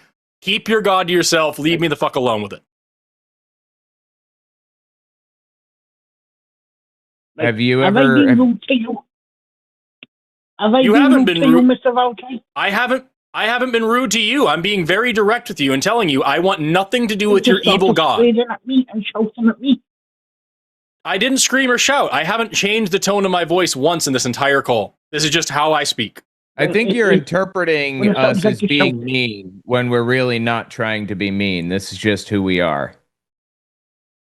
Owen's just a lot more soft-spoken and nice than I am. I'm very fiery and passionate in the most mundane things. I could read you a recipe for banana bread, and you would probably think I was like really hyped about it because I just talk very passionately, dude. I'm not being rude to you. I'm telling you, I don't like your God. I don't want anything to do with your God. I do not want to be blessed. I do not want to be saved. I don't think there's anything worth being saved from. I don't believe in sin, and I don't believe that your God is a good person. Even if your God is real, I want nothing to do with it. I don't want to go to heaven. Keep it to yourself. Do not pray for me. So when you pass away and you're facing God, what you going to do, Honest? I'm gonna go find a better place to be because I don't want to hang around with that asshole. The fact is, we don't believe that that's going to happen. Okay, Right. I'm very confident. In the name of the Spirit, the Father, and the Holy Son. All of them. Honest. I stick my middle finger to all of them. And there's nothing that can be done about it because Jesus said that's unforgivable and I can never be saved even by you. Hell yeah. And I'll tell you what. You will be saved. I tell you what, I can prove that there is no God because I just got 3 more Mexican pizzas. No delivered to my house. way, dude. Yeah, bro. You're pushing me over the edge here. It's so late though, like to get Taco Bell. Yeah, it's 8:30 here in Oklahoma. Yeah. Get DoorDash. This They're open. close. You get one Get more DoorDash Mexican up in here. pizza, and I'm getting one. I'll put in an order right now if it'll get you to get another Mexican pizza. I'll get one. I'll get one. Yes! Liam. I'm sorry. Say that again, Duke. I'm gonna over here. I'm gonna blaspheme the Holy Spirit with every bite of this delicious Mexican pizza.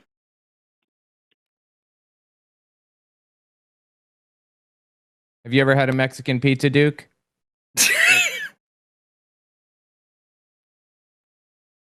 I've had a Mexican rim job. Okay. There you go. Hey, That's well, basically the same thing. Yeah. Yeah. Basically the same thing. All right, Duke. Look, we're gonna move on. Okay. Praise Satan, Duke. All right. Have a good one. Okay. I will pray for you both. Okay. I appreciate that, Duke. Thank you. So, I'll pray to Satan Owen, for you to make sure you can't get into heaven. The power of Satan compels you. What is your speciality, Owen? I am an expert already answered in. You're not the Yes. physicist. No, I'm not. I'm an expert You're not in the physicist. World War II church history and in cults. Well, not an expert in cults, but I know a lot about cults and Jehovah's Witness history. So what about the Quakers? I know a bit about the Quakers, but we are hitting a time limit, sadly, so I do have to move on. I appreciate you calling, okay? Well, All right, have a good one, well, Duke. that's just a cop-out, isn't it? All right, that was interesting. Thank you for the call, Duke. That meant a lot. Phone number 720-619-2288. Please call in. Tell us why Except you believe. you can't. Because Luck's already closed lines. Oh yeah, so go screw yourself then. No. Call in next time. I'm yeah, on cool. tomorrow. Are you on tomorrow? Mm-hmm. And I'll have even more Mexican pizzas then. Yes, I got to get on that. I have Grubhub open right now. I'm working on it. All right, let's bring in the next caller. We've got Max on the line from Illinois, a theist. What do you got for us, Max? He, him. Yes. How you doing? Doing well. Awesome. I love you guys, man. I want to tell you I love this show. I love you guys. Thank man. you. I am a theist. I've called it before. You probably don't remember me. It's been a long while, but I love you guys. I love the show. So I just want to say that off rip. I come in peace. Okay. Right on, man. Thanks for being here. You know. Yeah, cool. So I want to say too, I have a shitload of questions for you guys, and I hope that it's not annoying, but like I would really like to I would love to just fire a lot of questions at you guys just to get some clarity on what you guys actually believe, if that's cool. Sure. I'm down with that. Well, so my first question, before I even ask that, I really would like to ask, I don't know, I don't have you on my screen, so I don't know which one of you said you were a Jehovah's Witness, but I would like to Owen ask. Morgan. Yeah. I'm sorry. So which one of you were a Jehovah's Witness? Owen Morgan, ex-Jehovah's Witness. Owen? Yeah. Okay. Owen. So am I saying it right, Owen? Yes, Owen, Owen. Okay. So, so Owen, I would like to ask you, so how did you deconstruct from Christianity? If you were a Jehovah's Witness, that's a huge transition. So I'm just curious, how did that even? I was kicked out of the religion because it was really difficult to conform to their expectations through my teen years, and I still believed it for a long time, for like 5 years. It wasn't until I was talking to my brother-in-law, who was still in the religion. They're not supposed to talk to ex-Jehovah's Witnesses, but he talked to me anyway. And he said to me, "Did you know that one of the early leaders, Joseph Rutherford, had a mansion built for like Abraham and Isaac and Jacob, and he just lived in it to keep it warm for them through like the Great Depression?" And I was like, "Wow, I didn't know that. That is really messed up." Jehovah's Witnesses had spent the past 20 years convincing me that every other Christian denomination was a lie. And that was the fact, no matter how silly that fact seemed at face value, that pushed it over the edge and convinced me that they were full of it too. So ultimately, I think, I just stopped believing as a natural consequence of realizing that they were all scamming people. Every religion out there is scamming people. So, but how did you end up not believing, though? Because if you have Jehovah's Witness, you know the rebuttals, you know all of the insides and outs. So, like, at what point did you stop believing? Stop believing in God specifically, or in Jehovah's Witnesses? Correct. Like, I mean, outside of all of the bullshit with the religion and and the Kingdom Hall, outside of Jehovah's Witnesses, when did you stop believing in God? I haven't really thought about it. I think that when I realized that all of the religions were scamming people, it made me take a critical eye to their beliefs and practices and the things that they all do. And when you realize that they really are scamming people and you start analyzing their foundational claims, you realize that there is no basis for any of this. There's just no reason to believe any of it. And it's contradictory. Jehovah's Witnesses, they have specific ideas about how God works and about the Trinity and Jesus' death and all that other stuff. And I had already rejected the Trinity as a false teaching as a Jehovah's Witness.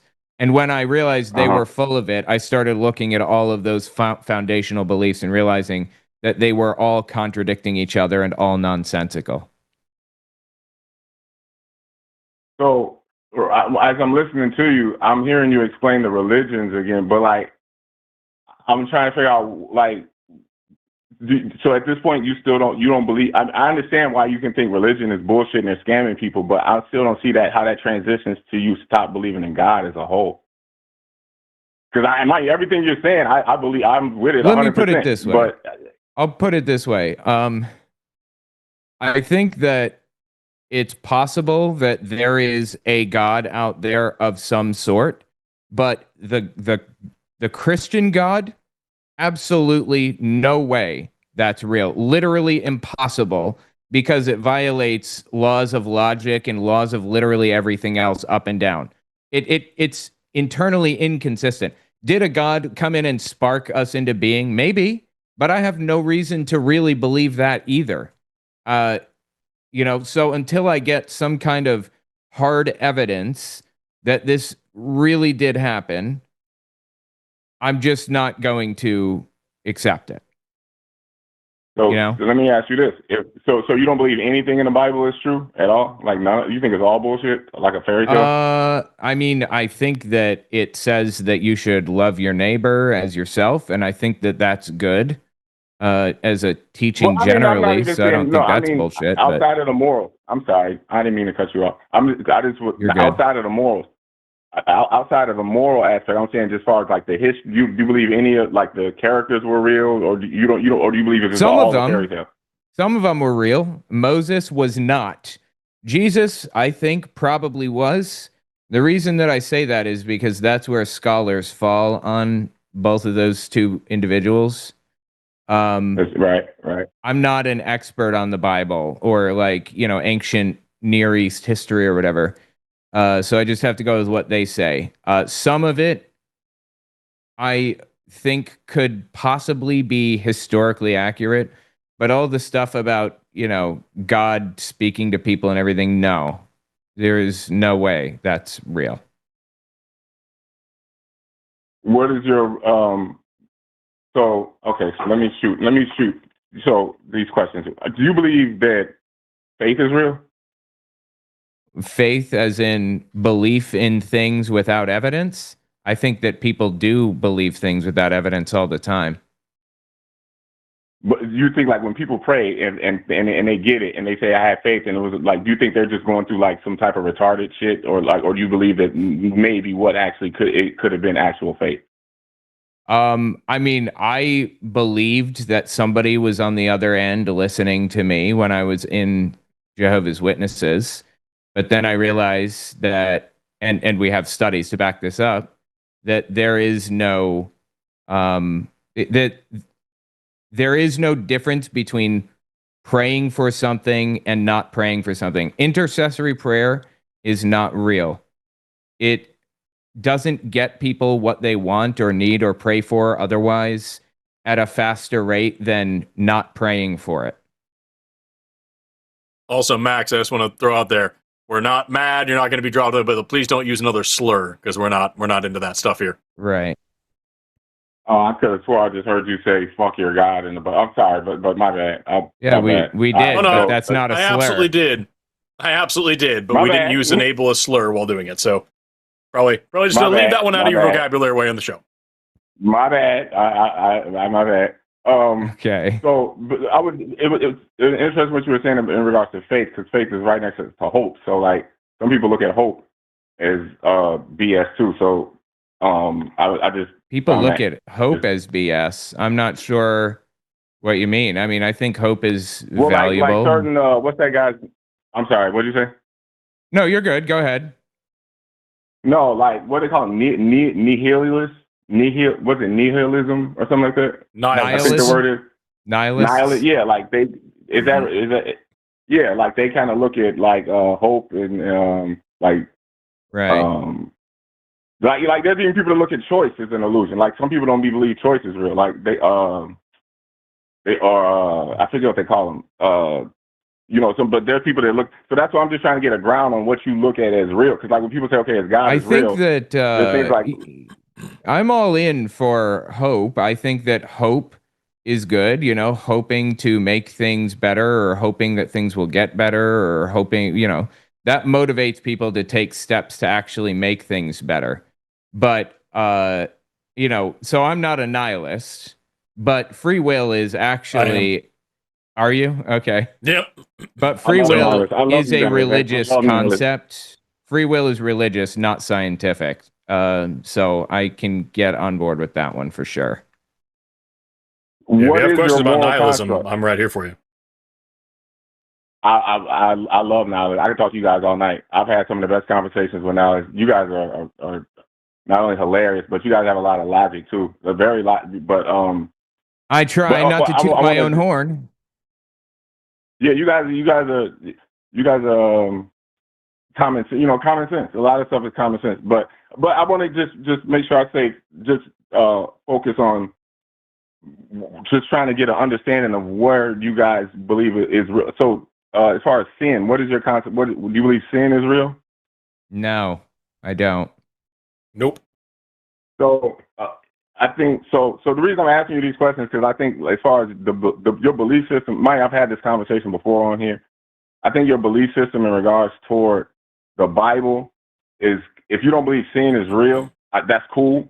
But even if you don't believe in the Bible and you just look at it like a comic book, if you just look at it like any other book, it's I don't believe in any. Like I know atheists that don't believe in God at all, but they still know the Bible like the back of their hand. And even they, like I've had conversations with atheists who understand the Bible kind of more so than the way that you guys are able to explain it, especially when it comes to sin. Because if you don't really understand what sin is in relation to the Bible, then the Bible's going to be very confusing. Because you can watch a vampire movie and watch. I'm giving you just an example. If you watch a vampire movie, a zombie movie, and the vampire or the zombie bites the main guy's girlfriend, right? And the zombie vampire, whatever, runs off. And then all of a sudden, the boyfriend comes in the room and he knows he has to kill his girlfriend. And you watch him kill his girlfriend. If you don't understand vampire lore or zombie lore, you're going to think that the boyfriend just killed his girlfriend right on screen. But if you understand zombie lore, you're going to know that, like, no, technically it wasn't the boyfriend that killed him. It was the zombie that killed him. And the boyfriend basically did her a favor. Now, that you can watch a Netflix movie and that'll make perfect sense. But then you'll read the Bible and then totally throw that same logic out the window in regards to, like, as far as what's seen. It's like watching a vampire movie without understanding how blood interacts with a vampire movie. It's like, well, but I do understand. It's like, well, no, like that's a huge part of the lore. That's a huge part of the lore that you're just like literally skipping over. Like I said, even if you don't believe in this shit, I think if you don't really understand, I'm sorry, man. I get where you're coming from. I get where you're coming from. The issue that I have with it is that what you're giving us here is, hey, here's a bad situation, but there is context that would make it understandable. May not be pleasant, but it's understandable and it's justified. You know what I mean? And I get that. The issue is when we talk about our criticisms of God in the Bible, there is no circumstance, there is no condition possible that would make those things justifiable or understandable. And so, like, I get where you're coming from, but you're giving, like, the fact that the God of the Bible condones slavery, which is something we talked about in one of the last calls. There is there are zero circumstances, zero situations, zero context, nothing that makes it okay to say slavery is allowed and you should do slavery and here's how to do it. Like, slavery is bad all the time and all the time bad is. You think that slavery is good sometimes? Correct. Yes, and I could explain it to you if you let me. Oh, I'm not interested, really. And you can continue on this call if you want to. I'm not interested. So there's situations in the Bible where people sold themselves into slavery. Like some people like stole, like if somebody stole something from you and they got caught, they would sell themselves into slavery. Or like I'll give you another example. That's not what I'm talking about. We're talking about slavery. Right. I'm talking about slavery too. There were people that sold themselves into slavery, like that didn't have nothing. Like if people had nothing, like there were people back then that literally had nothing, so they would literally sell themselves into slavery. And there are also people who were just grabbed and then enslaved, and the Bible endorses that. So can you show me the specific verse of what you're talking about? Do you want to go down this route, Forrest? Yeah, let's do it. Why not? Let's have a little bit of. I'm not particularly interested. I don't like debating with people that John Brown would have shot. But Leviticus 25, because I'm really not even. Leviticus 25, 44 through 46. Your male and female slaves are to come from the nations around you. From them you may buy slaves. You may also buy from the temporary residents living among you and members of their clans born in your country. They will become your property. You can bequeath them to your children as inherited property, and you can make them slaves for life. But you must not rule over your fellow Israelites ruthlessly. So there's God, the guy who can and has altered the fabric of space and time for his passive whims, telling this group of people, yes, you can own human beings as property and pass them down to your children. They are your property forever. Correct. So, listening to what you said, it sounded like you said earlier that you can go grab people and kidnap them, and that's literally the reason why I asked you to read that specific verse. But from what you read, that does not sound like what you originally said. You can take the slaves from the nations around you. What does that mean to you, if not exactly what I said? You can buy them, right? It says you can buy them. And like I said, people sold. Not only did you got to remember, Pharaoh gave his daughter to Abraham. Hagar. Hagar was an Egyptian. Okay. This So is let me what just went on try back to then. bring And, us. fathers literally, if I can finish, fathers used to give their daughters over in marriage, or there was a very in certain Okay. situations, especially when in comparison to. Let me finish. Was in comparison Max, to the Egyptians. but no, I'm not going to let you finish, Sure. Max. Was that a good thing? Was what a good thing? The daughters selling their fathers selling their daughters and people selling themselves. Were these good things? Well, good what good compared to what? Good. Is it good? Is it good? Well, what is your moral compass for good? Should what is your moral God compass for good? Should God have outlawed it? Should God have told the people, hey, human beings are not to be property no matter what. Don't sell your daughters. That's a fucked up thing to do. Should God have said that? Or was it right for God to say, actually, you know what? Keep doing that shit. Do it more. Do it this way. Here's how hard you can beat them. Here's what you should pay for them. Here's how you can trap a Hebrew slave. I get it. So on the surface, the short answer is no. But in context, we have to go by context, is that people were selling, that there was literally people that had nothing that were willing to sell themselves into. So the conditions that were back then, as far as the social, there were people that were starving. Max, there were people who were starving who would have loved to have eaten. There were people who were starving who would have loved to have eaten shellfish. And yet God made sure to mention 12 different times, do not eat shellfish. So it doesn't matter if these people were destitute or criminals or whatever. Slavery's bad. And your God said it's good and to do it. Then why would people sell themselves into slavery? Because they're people. And they do bad things. Your God is supposed to be good. But your God, your good God, said that slavery is allowed and told people how to do it. Your God is pro-slavery. And you do understand, as far as you understand the laws that the Egyptians had in regards to slaves? Do you understand that God could have changed those laws? Well, that would make people like robots. Like would be like treating people like GTA. Like God's not playing GTA. These are like real people. So like you can't just reach into the video game and reset the game. God has, yes, he can. God had no problem taking away the Pharaoh's free will. We talked about that on the other call. He did it several times. And also, he could have just given a commandment to not own slaves anymore. He gave commandments about touching the skin of a dead pig. He gave commandments about what clothes to wear and how to cut your hair. He could have given a commandment to not own people as property. Right. So chose not to. If people are willing to do sell the themselves into slavery, I mean, I guess so we just let's move on from there because obviously we agree disagree. I also wanted to point out earlier, as far as Jesus spoke in parables, that's the thing I wanted to bring up earlier. I talked about this earlier on this show a couple months back. So it was always interpreted for only the disciples will understand Jesus' true teaching, which was the kingdom of God. So there was a king. So Jesus' main teaching was that there was a kingdom, the kingdom of God, and that either you were in this kingdom or you were not in this kingdom. And then there was a crowd that he would always speak to the crowd in parables because he already basically this is all discussed in Matthew 13. You can read this in Matthew 13. He basically explained that the heart of the crowd did not have they already had their mind made up anyway. So like only disciples, the people that stuck around and asked the questions like, okay, why are you talking to them in parables? Why you do this? Only those people were going to receive the true secrets of the kingdom of God anyway. So like even if you look at I wouldn't want to go to the kingdom of a slaver myself. Well, that's understandable. I mean, you people vote for I ain't gonna get into that. I mean, if you look at the politicians that people vote for, when you compare that to like when you look at some of the things that the politicians that these people vote for, that's a whole, you live in America. You live in America, which is run by slaves. Like my parents are from Mississippi. Like my grandparents were literally slaves. Like my great grand. Right. So I agree with you. And that's why. Right. And so that's why the Confederacy. This is still America, and that's why the Confederacy that's ruled by slaves. Right. Yeah, Max. And that's not ruled by slaves. Hold on. We're just going to mute for a second because there's a lot of talking. Go ahead, Forrest.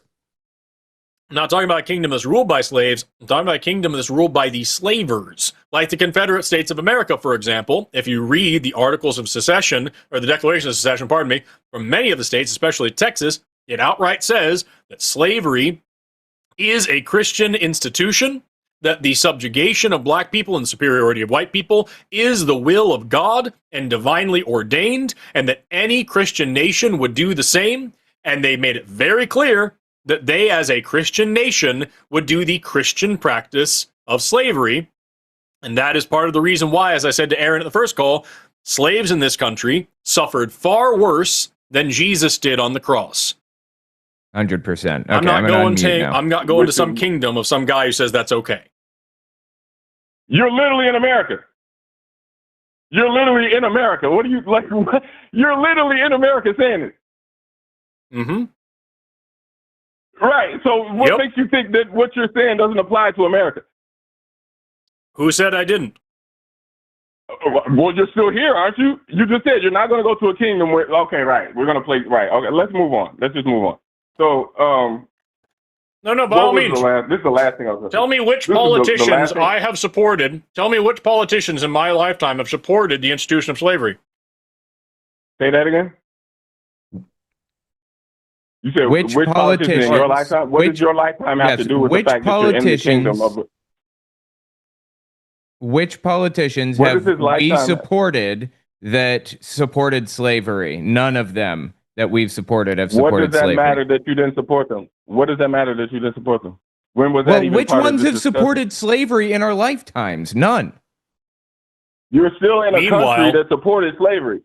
You're still in a Yes, country that supported slavery. Just to be Like, what clear, do Max, we are in a country that was built on slavery. I agree. It was a horrible Yeah. evil that America was right to get rid of. Still not completely gotten Right. rid of. Still a Right. problem. Still a present thing in America Right. right now. But Right. it's a hell of a lot better than God, because right now Right. slavery in America is prison. We have prisons which are So you can legalized apply slavery. this logic That's the whole to point of the money. First Okay, Amendment. So let me get this straight. Meanwhile, So let's I be was clear still here. speaking, Max, I was still speaking. I'm sorry. You I'm sorry. have Go here ahead. in the You're United States. Here you have the United States of America that used to have slavery. Again, these slaves suffered far more than Jesus. It was a hideous situation.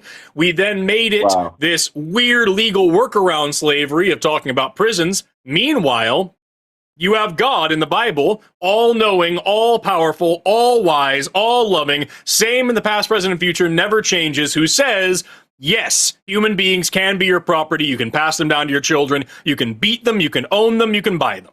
God is more pro-slavery than America is today. God is the God of the Confederacy. So let me get this straight. And you can understand how America can want to move past slavery, but as far as the Bible, as far as the actual passages that I could show you that as far as the way that the Jews were treated as slaves, I could show you how people sold themselves into slavery, but you can't wrap your mind around any of this. But you can wrap your mind around America trying to get past slavery. I can wrap my mind around. I can wrap my mind around the situations in which slavery can change contextually and culturally. I cannot wrap my mind around the idea that in all. I cannot remind. No, in the Bible as well. I can understand how slavery changed in the course of the story of the Bible. What I cannot understand is how an all-knowing, all-powerful God cannot change. Because God says he's the same. God says he does not change. You just said that you didn't understand how it can change. Now you're saying that you do. You just said a second ago that slavery was bad under all no conditions, but now you're saying that you can understand how slavery can change. Which one is it? You can't be both.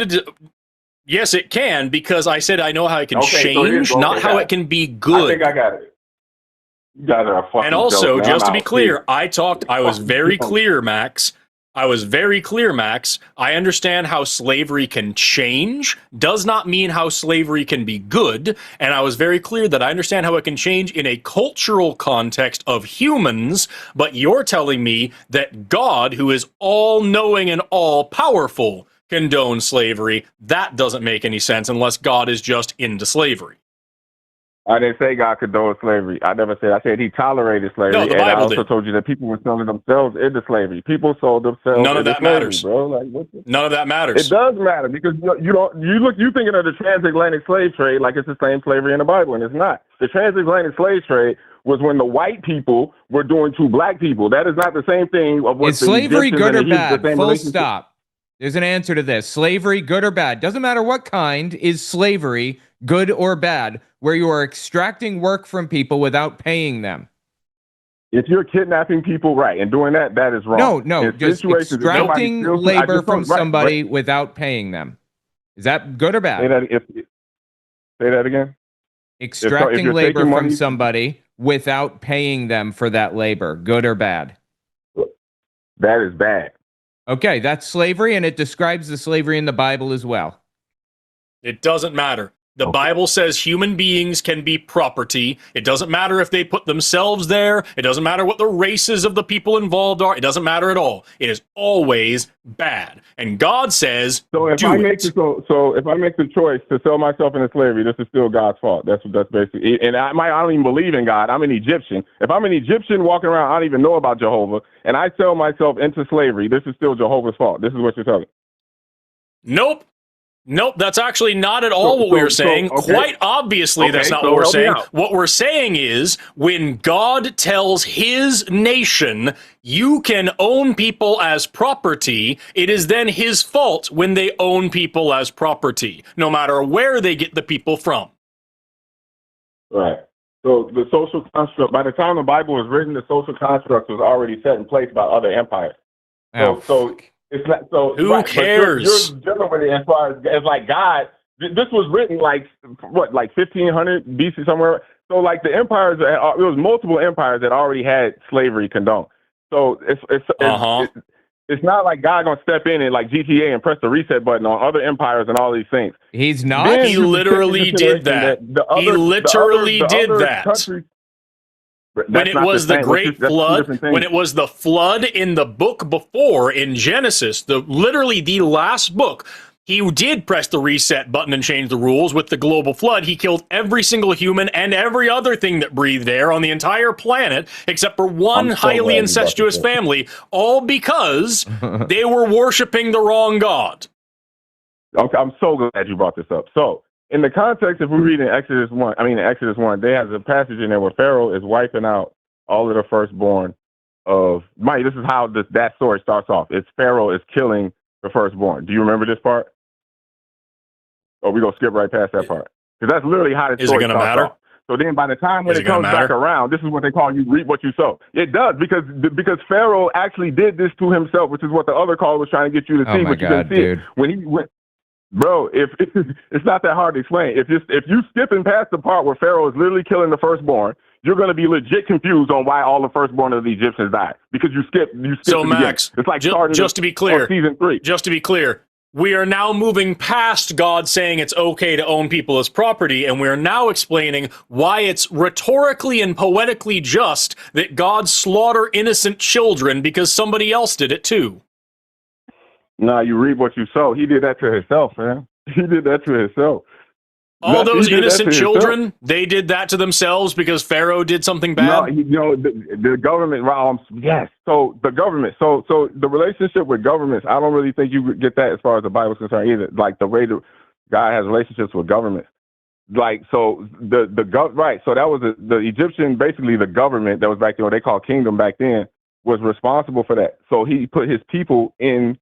He's in charge of those people, so that is the dynamic that was set up. If you this is common sense, bro. You don't have to believe in any of this, but like use a little common sense. It's like, okay, even if you think all this is bullshit, you still got a dude killing a bunch of babies at the beginning, and then all his kids got killed at the end. Now, if you can't see that, that's even if you watch it as a movie. Yes, like, okay, well, yeah, that is makes sense. that is a literary device. It is a callback. It is a poetic thing. Is it just?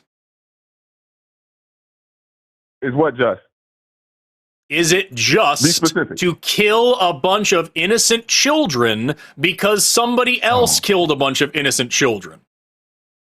So, what you're saying did not happen. Go back to what I explained to you earlier. The way you can sit there and watch a vampire movie and watch them go kill a whole bunch of what you call innocent people and totally ignore what you're ignoring is the main part of which goes back to what I was explaining to you before. Did the firstborn children of Egypt, Max, did the firstborn children of Egypt commit this atrocity? Did the firstborn children of Egypt keep slaves and kill all the babies? or did the No, but Pharaoh their do leader those did. things? Right. Their leader So did. these Is he not the leader? innocent people, Is he not their leader? Is he not responsible? so Is he not these responsible innocent for that? Is he not their children, leader? these innocent Say what? children who are not in charge. The Pharaoh is the leader, like you're saying. These children Right. have no power over this. The children have no Right. control over this. The children didn't Right. make this mistake. The children didn't kill anybody, but the children are the ones that God chooses to murder to punish the Which Pharaoh. children are you talking about? Because you're totally ignoring the fact that Pharaoh was killing his children. Even That if your doesn't wife, bro, even if it was matter. your wife would do the same thing, bro. Even if it was your wife would do the same thing. Bro. Like, Max, what are you talking about? I'm gonna make it so fucking simple for you. If someone breaks into my house and kills my child, is it justice for me to go kill his child? No. Then your whole But that's fucking not what point here happened. is dumb as all hell. But no, It doesn't matter. I can It discern, doesn't Brexit, but matter that's not if what happened. Pharaoh killed children. God doesn't get It to does kill matter. children to then make it right. And none of this gets you away from the fact that God said human beings can be property, which is the shit that you are now dodging from. Your God is pro-slavery and pro-infanticide, and you're trying to give me excuses for that, and there are none. Nah, we already discussed that. I told you it was people selling themselves in slavery, but you wanted to ignore that. So we It moved past doesn't that. matter. If I It tell does- you according to right who, it now, doesn't matter. Max, It doesn't matter according Max, to who. According to who, it doesn't Max, matter. It doesn't matter Max, according to who. According to Max, who, it doesn't matter. if I walk up to you right now and offer you myself as a slave, is it moral for Right. you to own me as property?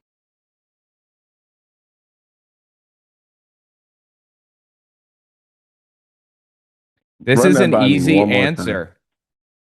Run that If by me one more time. if I offer myself to you as a slave right now, is it moral for you to own me as property? Whose moral compass are we going by? Fuck off, dude, you Your- fucking coward. Yours? There's no way that was real. I'm sorry, I know you're in the driver's seat today, but I'm not going to fucking deal with that anymore. No, it's okay. Fuck It's okay. off, Max. Are you fucking kidding me? You can't just say, no, that's wrong, because you're so scared of this fucking monster that you worship. Slavery's bad. It doesn't matter who owns them. It doesn't matter who sells them. It doesn't matter why they're doing it. It's fucking bad. Killing children is bad. It doesn't matter who else is killing children. If it's just a popular fad at the time that God wanted to get in on, fuck you, dude. Oh my God. Be fucking so for real with yourself. Unbelievable. That shit was wild. I don't understand how he could unironically say something like it was different back then. Slavery is either evil or it is not evil. It doesn't matter what kind of slavery, who is doing the selling or the buying or whatever. What the fuck? Such a fucking coward. So Anyway. fucking intellectually lazy. I'm actually I would really take Duke all day long over that shit.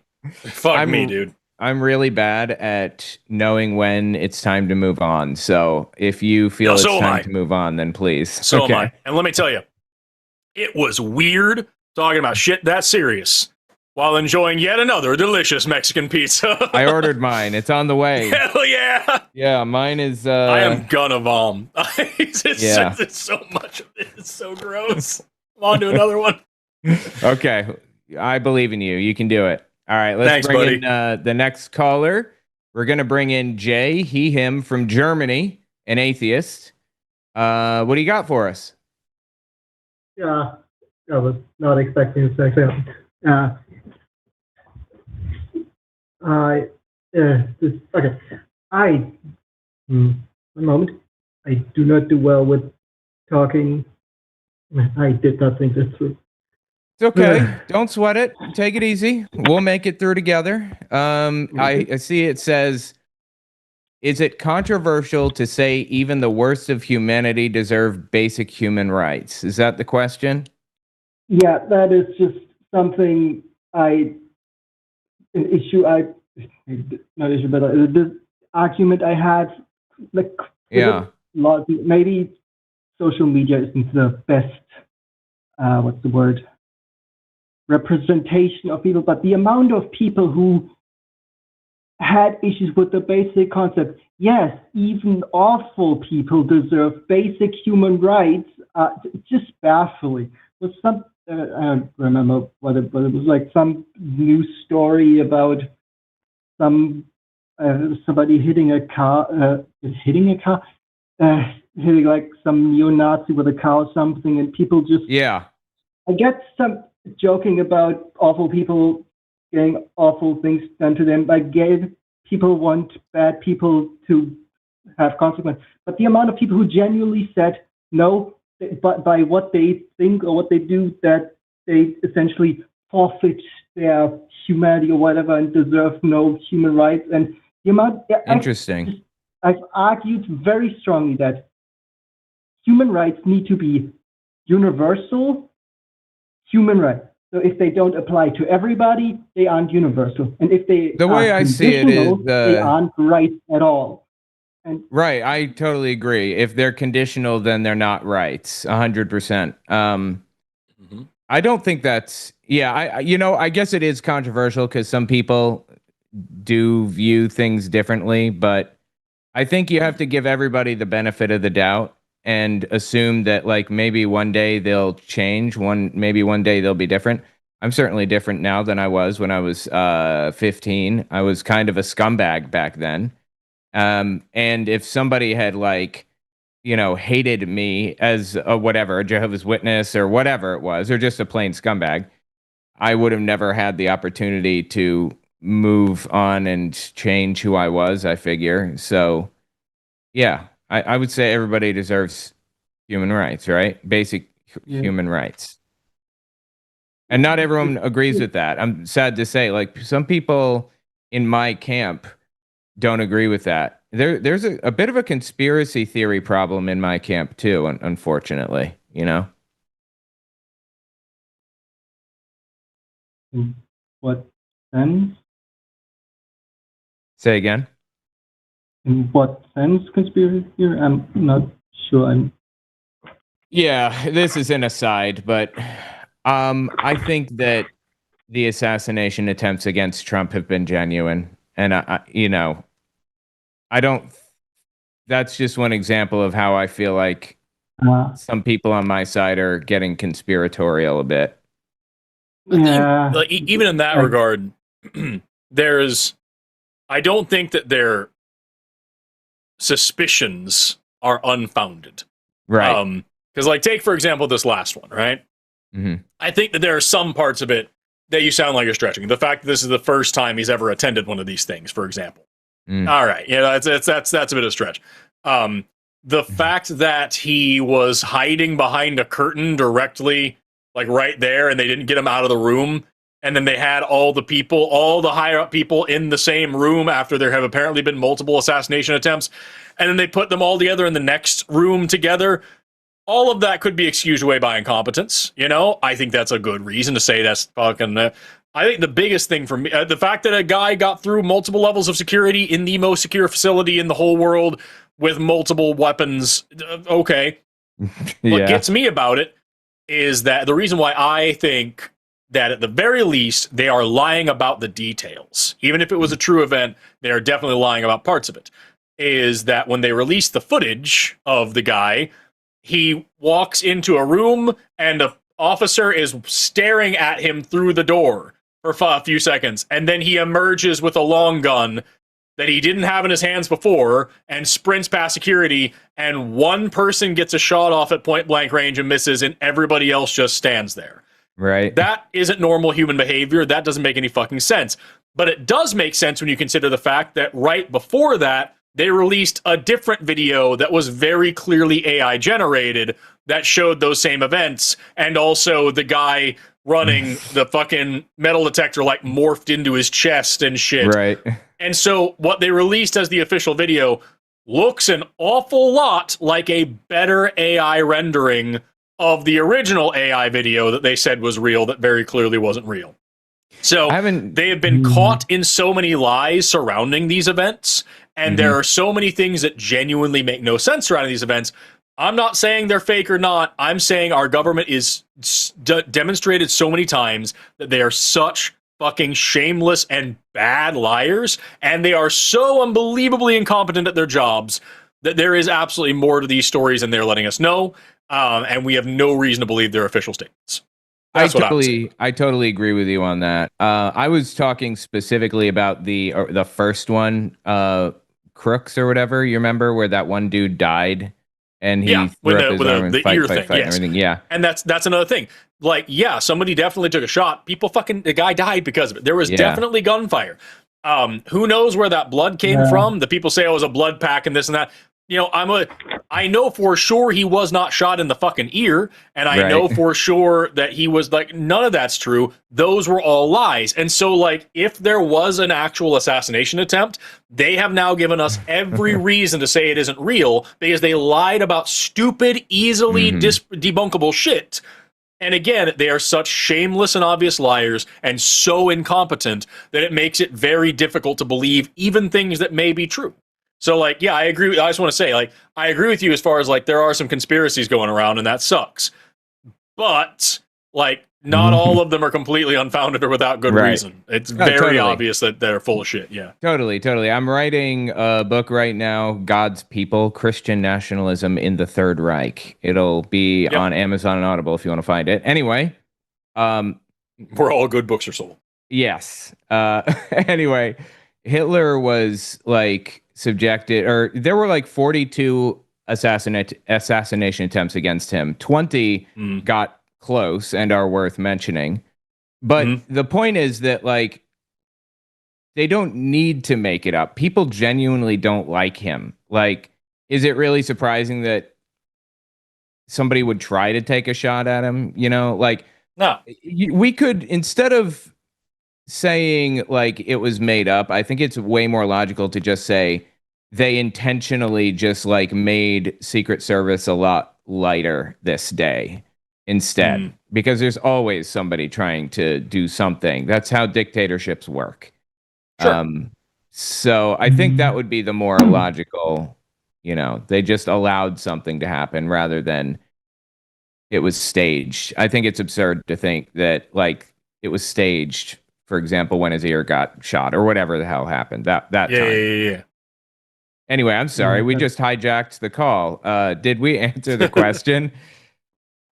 It essentially, yeah. I just okay. felt like I need a bit more of a different perspective because with the amount of people who said, because to me, when people say stuff like you should be able to strip people of their status as a human based on ideology, it feels to me like we're just trying to do fascism on fascists, which is just still doing fascism. Precisely. It felt like I was. I agree with you. I generally think that, like, you know, people talk about, you know, punch Nazis and all these things, and it's like, if you are physically assaulting somebody and trying to hurt somebody or kill somebody simply because of their ideology, then you are also a fascist and you are also doing these things. So my take is that as long as Nazis are just talking, then I'm just talking. That's all we're doing. But when Nazis start doing Nazi shit, I'm going to start doing freedom shit. And, you know, if you break a Nazi's arm, they have one less arm to do Nazi shit with. So that's my line. You know, and I think that's a good line to put it, to say, listen, I'm not going to hurt you because you're here espousing your opinion. I'm going to make fun of you a lot because Nazis are the dumbest fuckers in the whole world. They literally, here in America, we have Nazi rallies. They go down the fucking the street with their cute little red shirts and their silly little balaclavas and their little flags, and they chant about how they use our rights of free speech and free expression to tell everybody they shouldn't have those rights. The flags they're waving are smarter than them. It's crazy. But like, I'm not going to go hurt them until they try to act on their ideals. And that's what the ACLU is for as well. The ACLU got in a huge amount of trouble. The American Civil Liberties Union is a very, very famous group we have here, who is the lawyers who defend people's civil rights. And they got in a lot of heat a long time ago because they defended the rights of Nazis to have a Nazi rally. And they're like, hey, the First Amendment applies to them. They have the freedom of speech. They have the freedom of peaceful assembly. The second that assembly isn't peaceful, be done with them. But as for right now, they're just talking, and as long as they're just talking, I'm just talking. Yeah, You know what I mean? definitely. That was a KKK, I think, in the 70s. I remember that. And also, can you still hear me? And also, can you see my screen? Yes, I can. Yes, I Yeah, can. this is probably the rally you were referring to, if I'm honest. Oh no, there's a bunch of them where they wear these same uniforms. Yeah, the red shirts and the balaclavas. That's a common thing in a lot of these groups now. Yeah, this is probably something that our friend from Germany doesn't see very often. Literally carrying swastika flags down the street, doing the Hitler salute. That shit is wild, dude. Like, what the hell happened to our? And then culture? Russell Brand is there. Yeah, that's something I was covering elsewhere. That's great. Yeah. No, by all means, put him next to that. He needs to own up for that as well. Right. Very much not common here. Not at all. No. Yeah, I imagine. I think it's basically banned, right? How do you feel about that? About how strict free speech is there? I think that in some ways I'm actually in favor of that, like, strictness or maybe something coming close to that at the very least, closer to where we are in the US.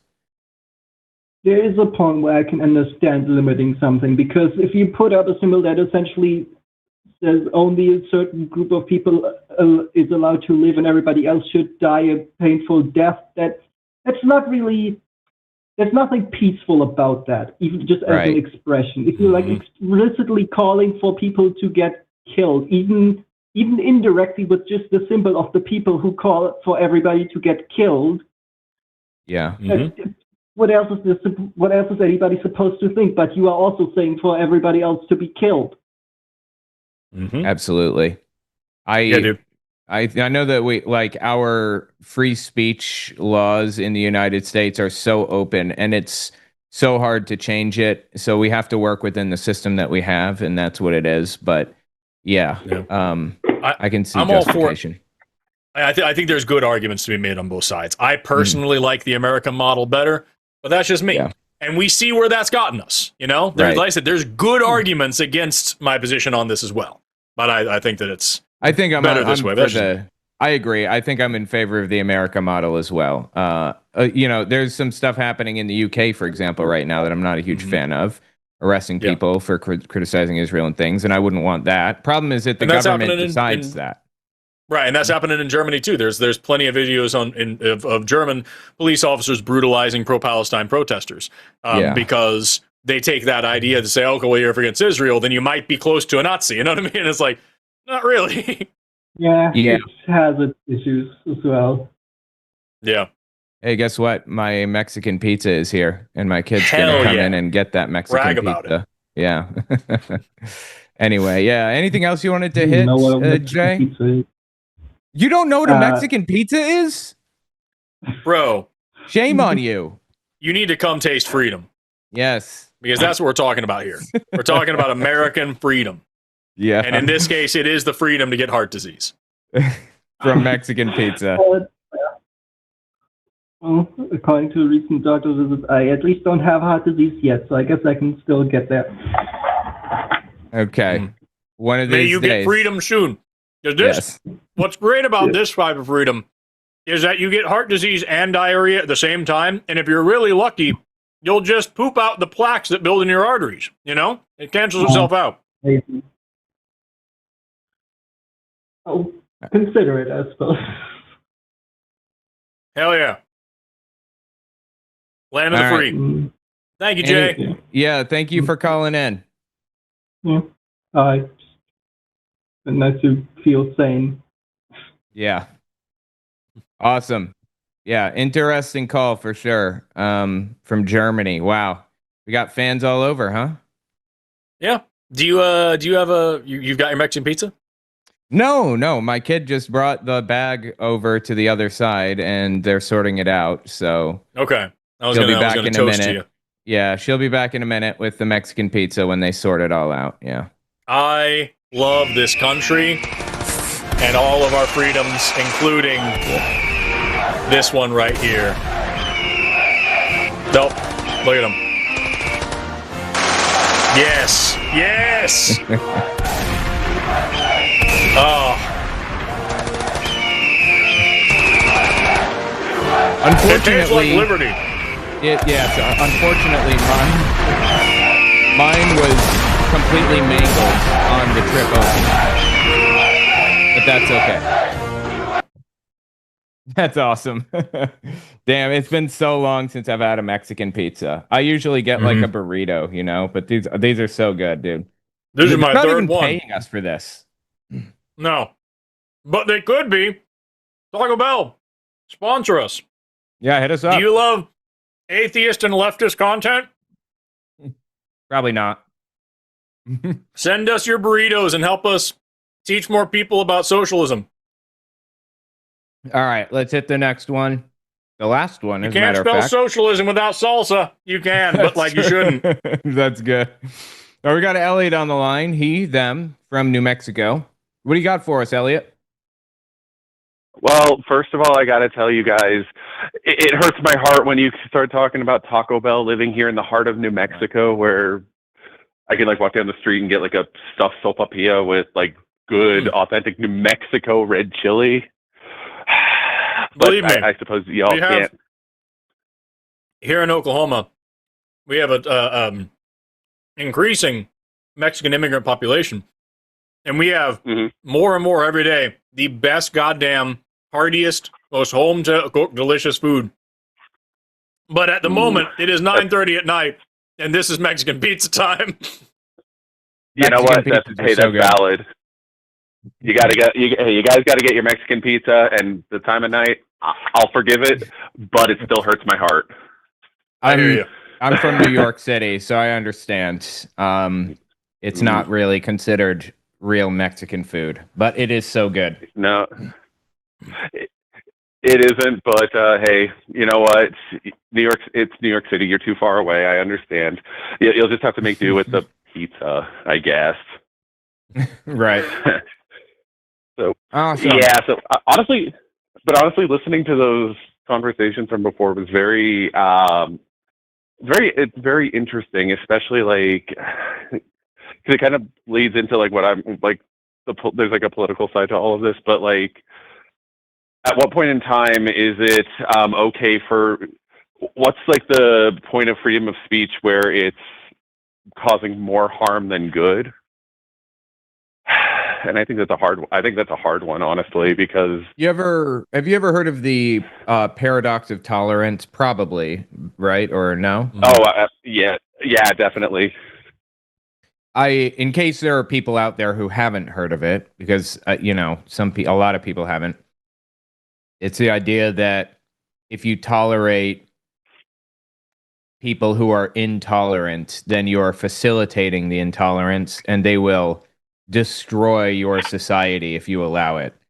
Precisely.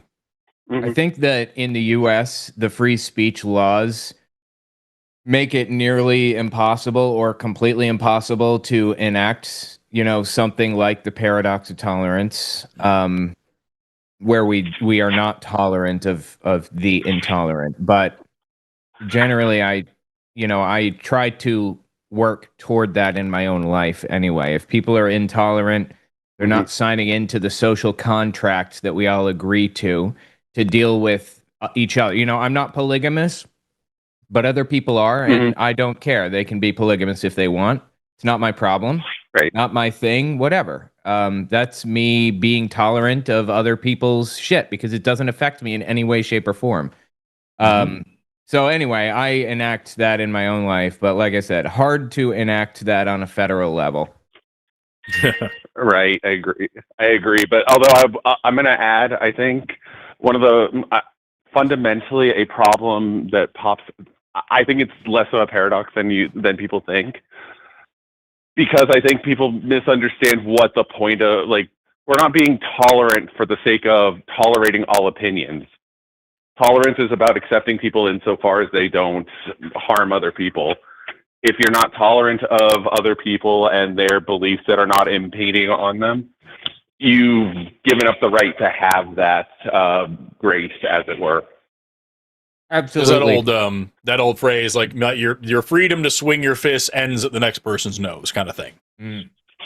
Exactly. That's exactly right. That's a good way of putting it. Yeah, my lights turned off because it's 10:30 and I programmed them to turn off. Sorry about that. Anyway. Nerd.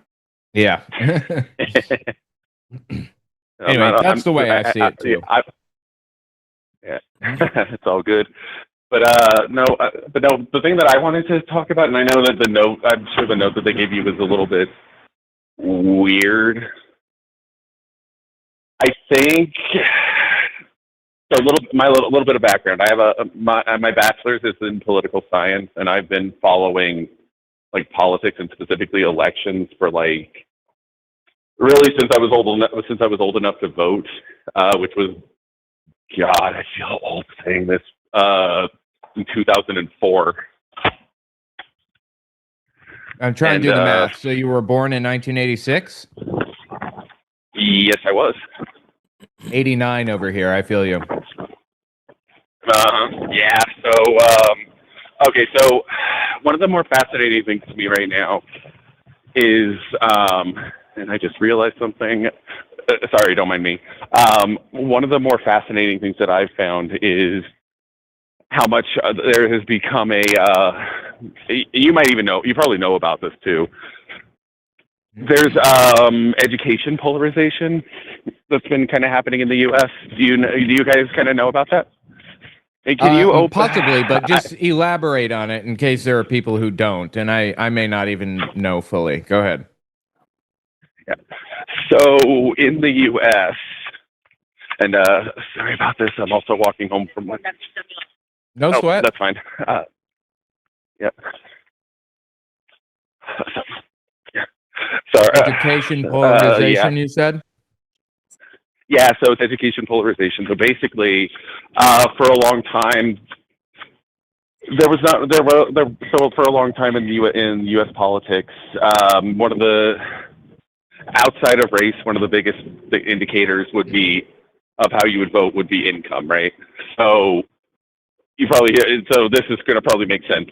The more money you made, the more likely you were to vote for a Republican, being equal, right? More money you made, so the more likely you are to vote for a Republican? Right, that's what was happening in the past. Right. So what's happening? What's happening right now? I'm getting a really ton of wind noise. Understand what's happening? Yeah, a lot of loudness. Sorry, yeah, I'm completely my fault. Now we're in tunnel mode. Yeah, you know what? I'm gonna try to rush because there's a lot of wind. That's why. So you're in an earbud right now. So that's okay. It's a little bit better. Was great, but right, it's a little better. Right, so yeah. What's you were saying? Okay, so education in the last, well, I would argue before then, but really in the last 10 years, you've actually seen a huge swing in more educated areas that have become substantially more democratic, and but also like the opposite has also happened. So less educated areas have become significantly more Republican. So one of the best ways that I have to kind of exemplify this is once upon a time, West Virginia used to be a Democratic stronghold. Mm-hmm. Yeah. And Virginia used to be a Republican stronghold, right? Yep. It's because of unions largely in West Virginia. Right. Like, and it was unions, but also like a lot of coal miners, you know. Yeah. But very working class, not, you know, didn't really need a formal education to make a living, all that good stuff. Yep. But over time, that's actually changed. So right now, West Virginia completely gone. Like, Democrats can't win in West Virginia anymore, period. End of story. It's almost not even worth running a candidate there, but that's beside the point. Right. But in Every Virginia, and solidly red. Yeah, but now Virginia, the opposite started happening. So partially because of the growth in the suburbs around Washington, D.C., that, you know, by nature of it bled into Virginia. And those areas are, part of it is that it was the growth of non-white people there who are overwhelmingly Democratic, but a lot of it was also because a lot of educated white voters became a lot more Democratic, right? So right. So it's reached a point where it's not a complete one-to-one, but Virginia has become quite reasonably blue now, and for the reasons that in the past it wouldn't have happened. So a Democrat would have won by winning like Southwest Virginia, which is like a lot more akin to West Virginia than the rest of the state. Yeah. But now it's not. I can even give you a local example. So I live in Albuquerque myself, right? Mm-hmm. Neighborhood that I grew up in so you know that we have we actually have New Mexico has like a pretty good STEM field, especially at the University of New Mexico. Okay. Like because of we have Los Alamos, we have Sandia National Labs. We have a lot of like really highly educated people. Those areas used to be really Republican. Like the neighborhood I grew up in, which was kind of part of that, was voted overwhelmingly for Bush, and there's like a demographic shift, then I guess. Well, is it a demographic really, shift, or is it just like a mindset shift? More of a mindset shift, because that area is still really it's always been pretty well educated, but it was also very. I'd also add that it's a very religious area, so. So let me just put it this way. I grew up. So I'm an atheist. I've been an atheist since I was in well, I realized I was an atheist since high school, but it was probably one before that. The high school that I went to in my world history class, they pulled the class on evolution. The choices were evolution, intelligent design, and aliens did it. Evolution came third. Oh, wow. Yeah. That's crazy. To be fair. Yeah. So, but that area, I mean, like a lot of it has changed though. Like it's like they're still really well educated, but you're seeing it become less religious over time, but also like there's a real like shift in support. Like now, I think that, so I am pretty sure the neighborhood I grew up in, and I have to double check this, Kamala Harris won it by like 10 points. So wow, damn. Democratic, yeah. So so that's the perspective. Now, kind of the point that I was trying to get into is I think at a certain level, I think a lot of educated people kind of understand like what. Like, and I don't want to like go too much into. I don't want to like bash people who don't have a formal education either. I have a lot of friends who do. Like, I actually work in a little bit more of a blue collar environment, despite my degree. But at the same time, you can kind of see it, and like the worldviews that people who have this college level education and the people who don't have become really radically different. And I think. More different than they have been in the past. Right. It also. Oh, go ahead. So you think that education is kind of the determining factor about whether demographics vote one way or another, basically? So it's kind of hard. I think right now it is, but with a lot of caveats. One of the things that I can tell you is that there are still a lot of educated areas that still vote pretty Republican.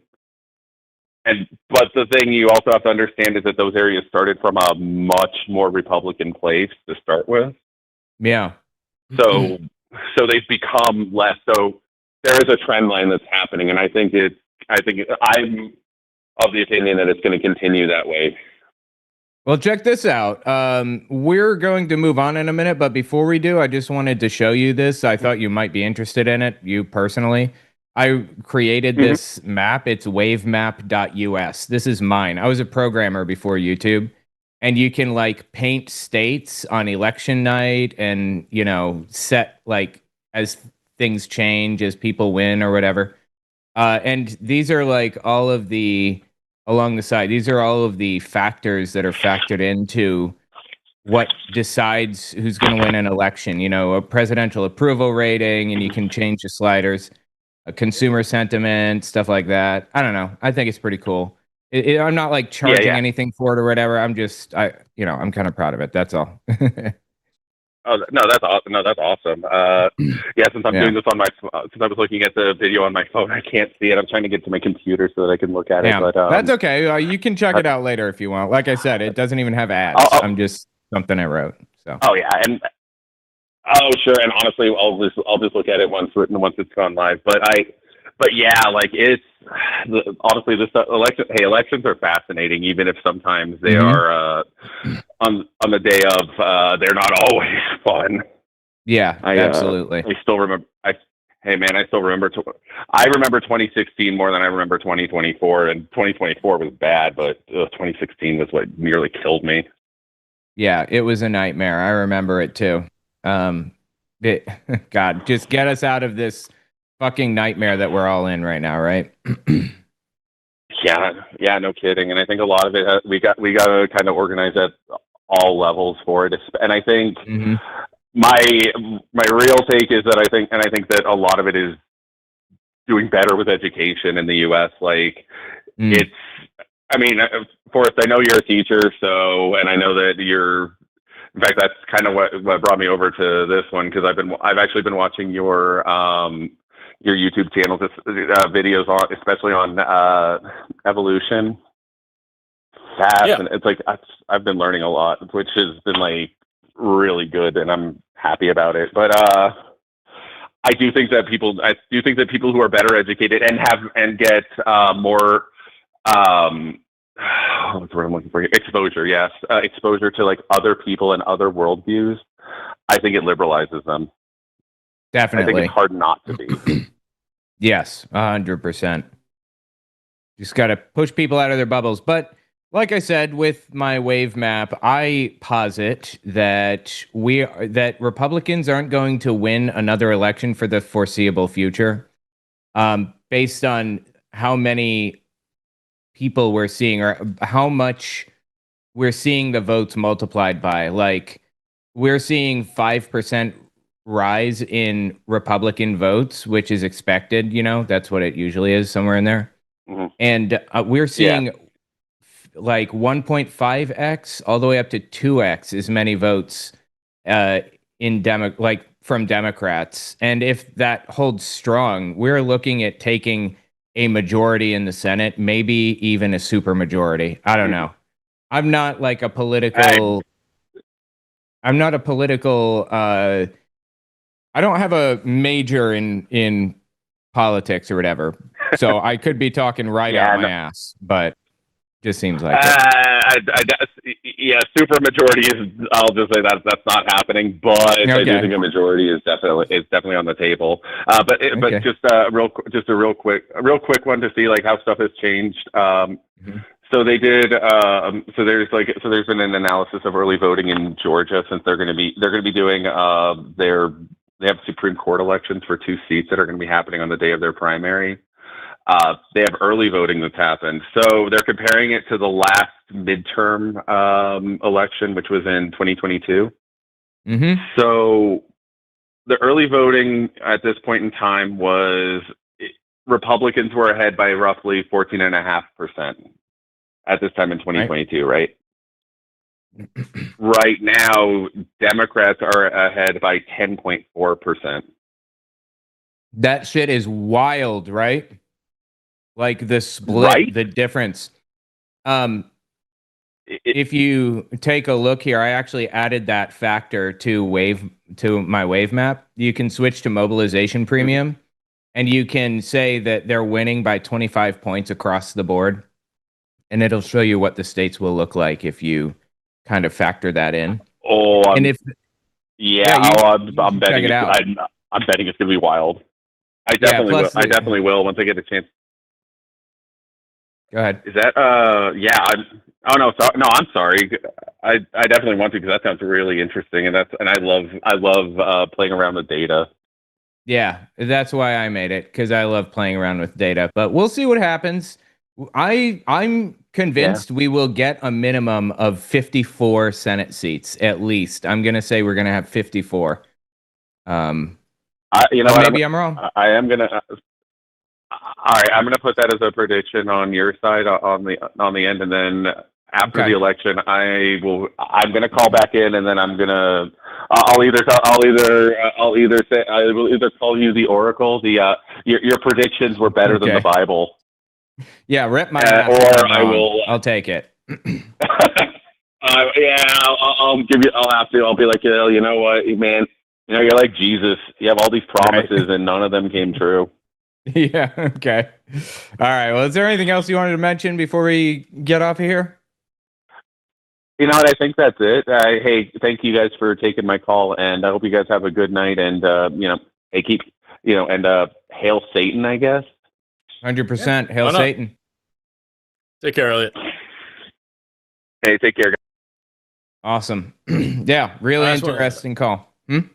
Before we move on to the end of the show, I just want to let everybody know two really important things.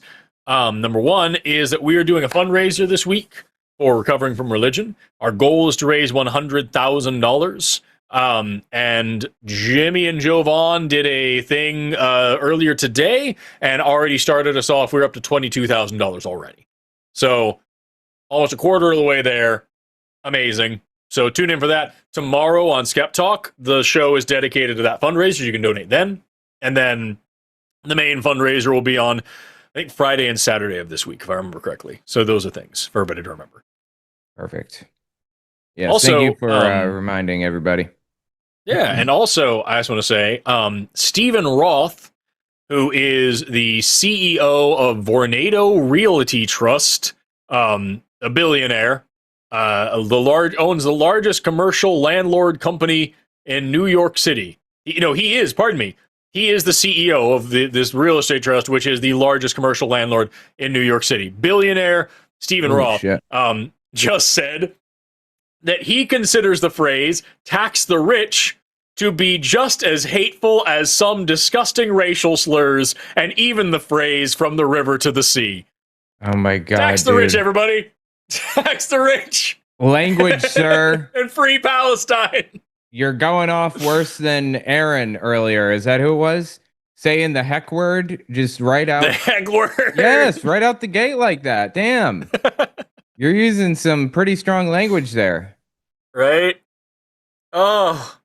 I saw that while I was looking for something else on another call, and I've been waiting to say it at the end of the show. It's so funny. That's so funny. Tax the rich. I'm going to say People it more are now. Idiots. Tax them because that's safer than eating them. You would prefer us to just tax you. Right. Just saying.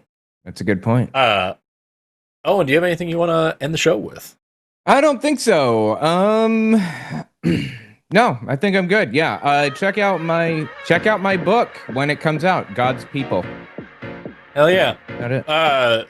Thanks so much, Owen, for the show. It's been a lot of fun. I love working with you, dude. We should do it more often. We should. Thank you so much to Lux for producing tonight. Thank you for our call screener, who was Paul Welch. Thank you to all of our mods in chat for keeping things simple and safe. Thank you to the people in chat. Even if it wants to suck, thank you to our callers. Even if it wants to suck, have an awesome rest of your day. Never stop learning. Bye.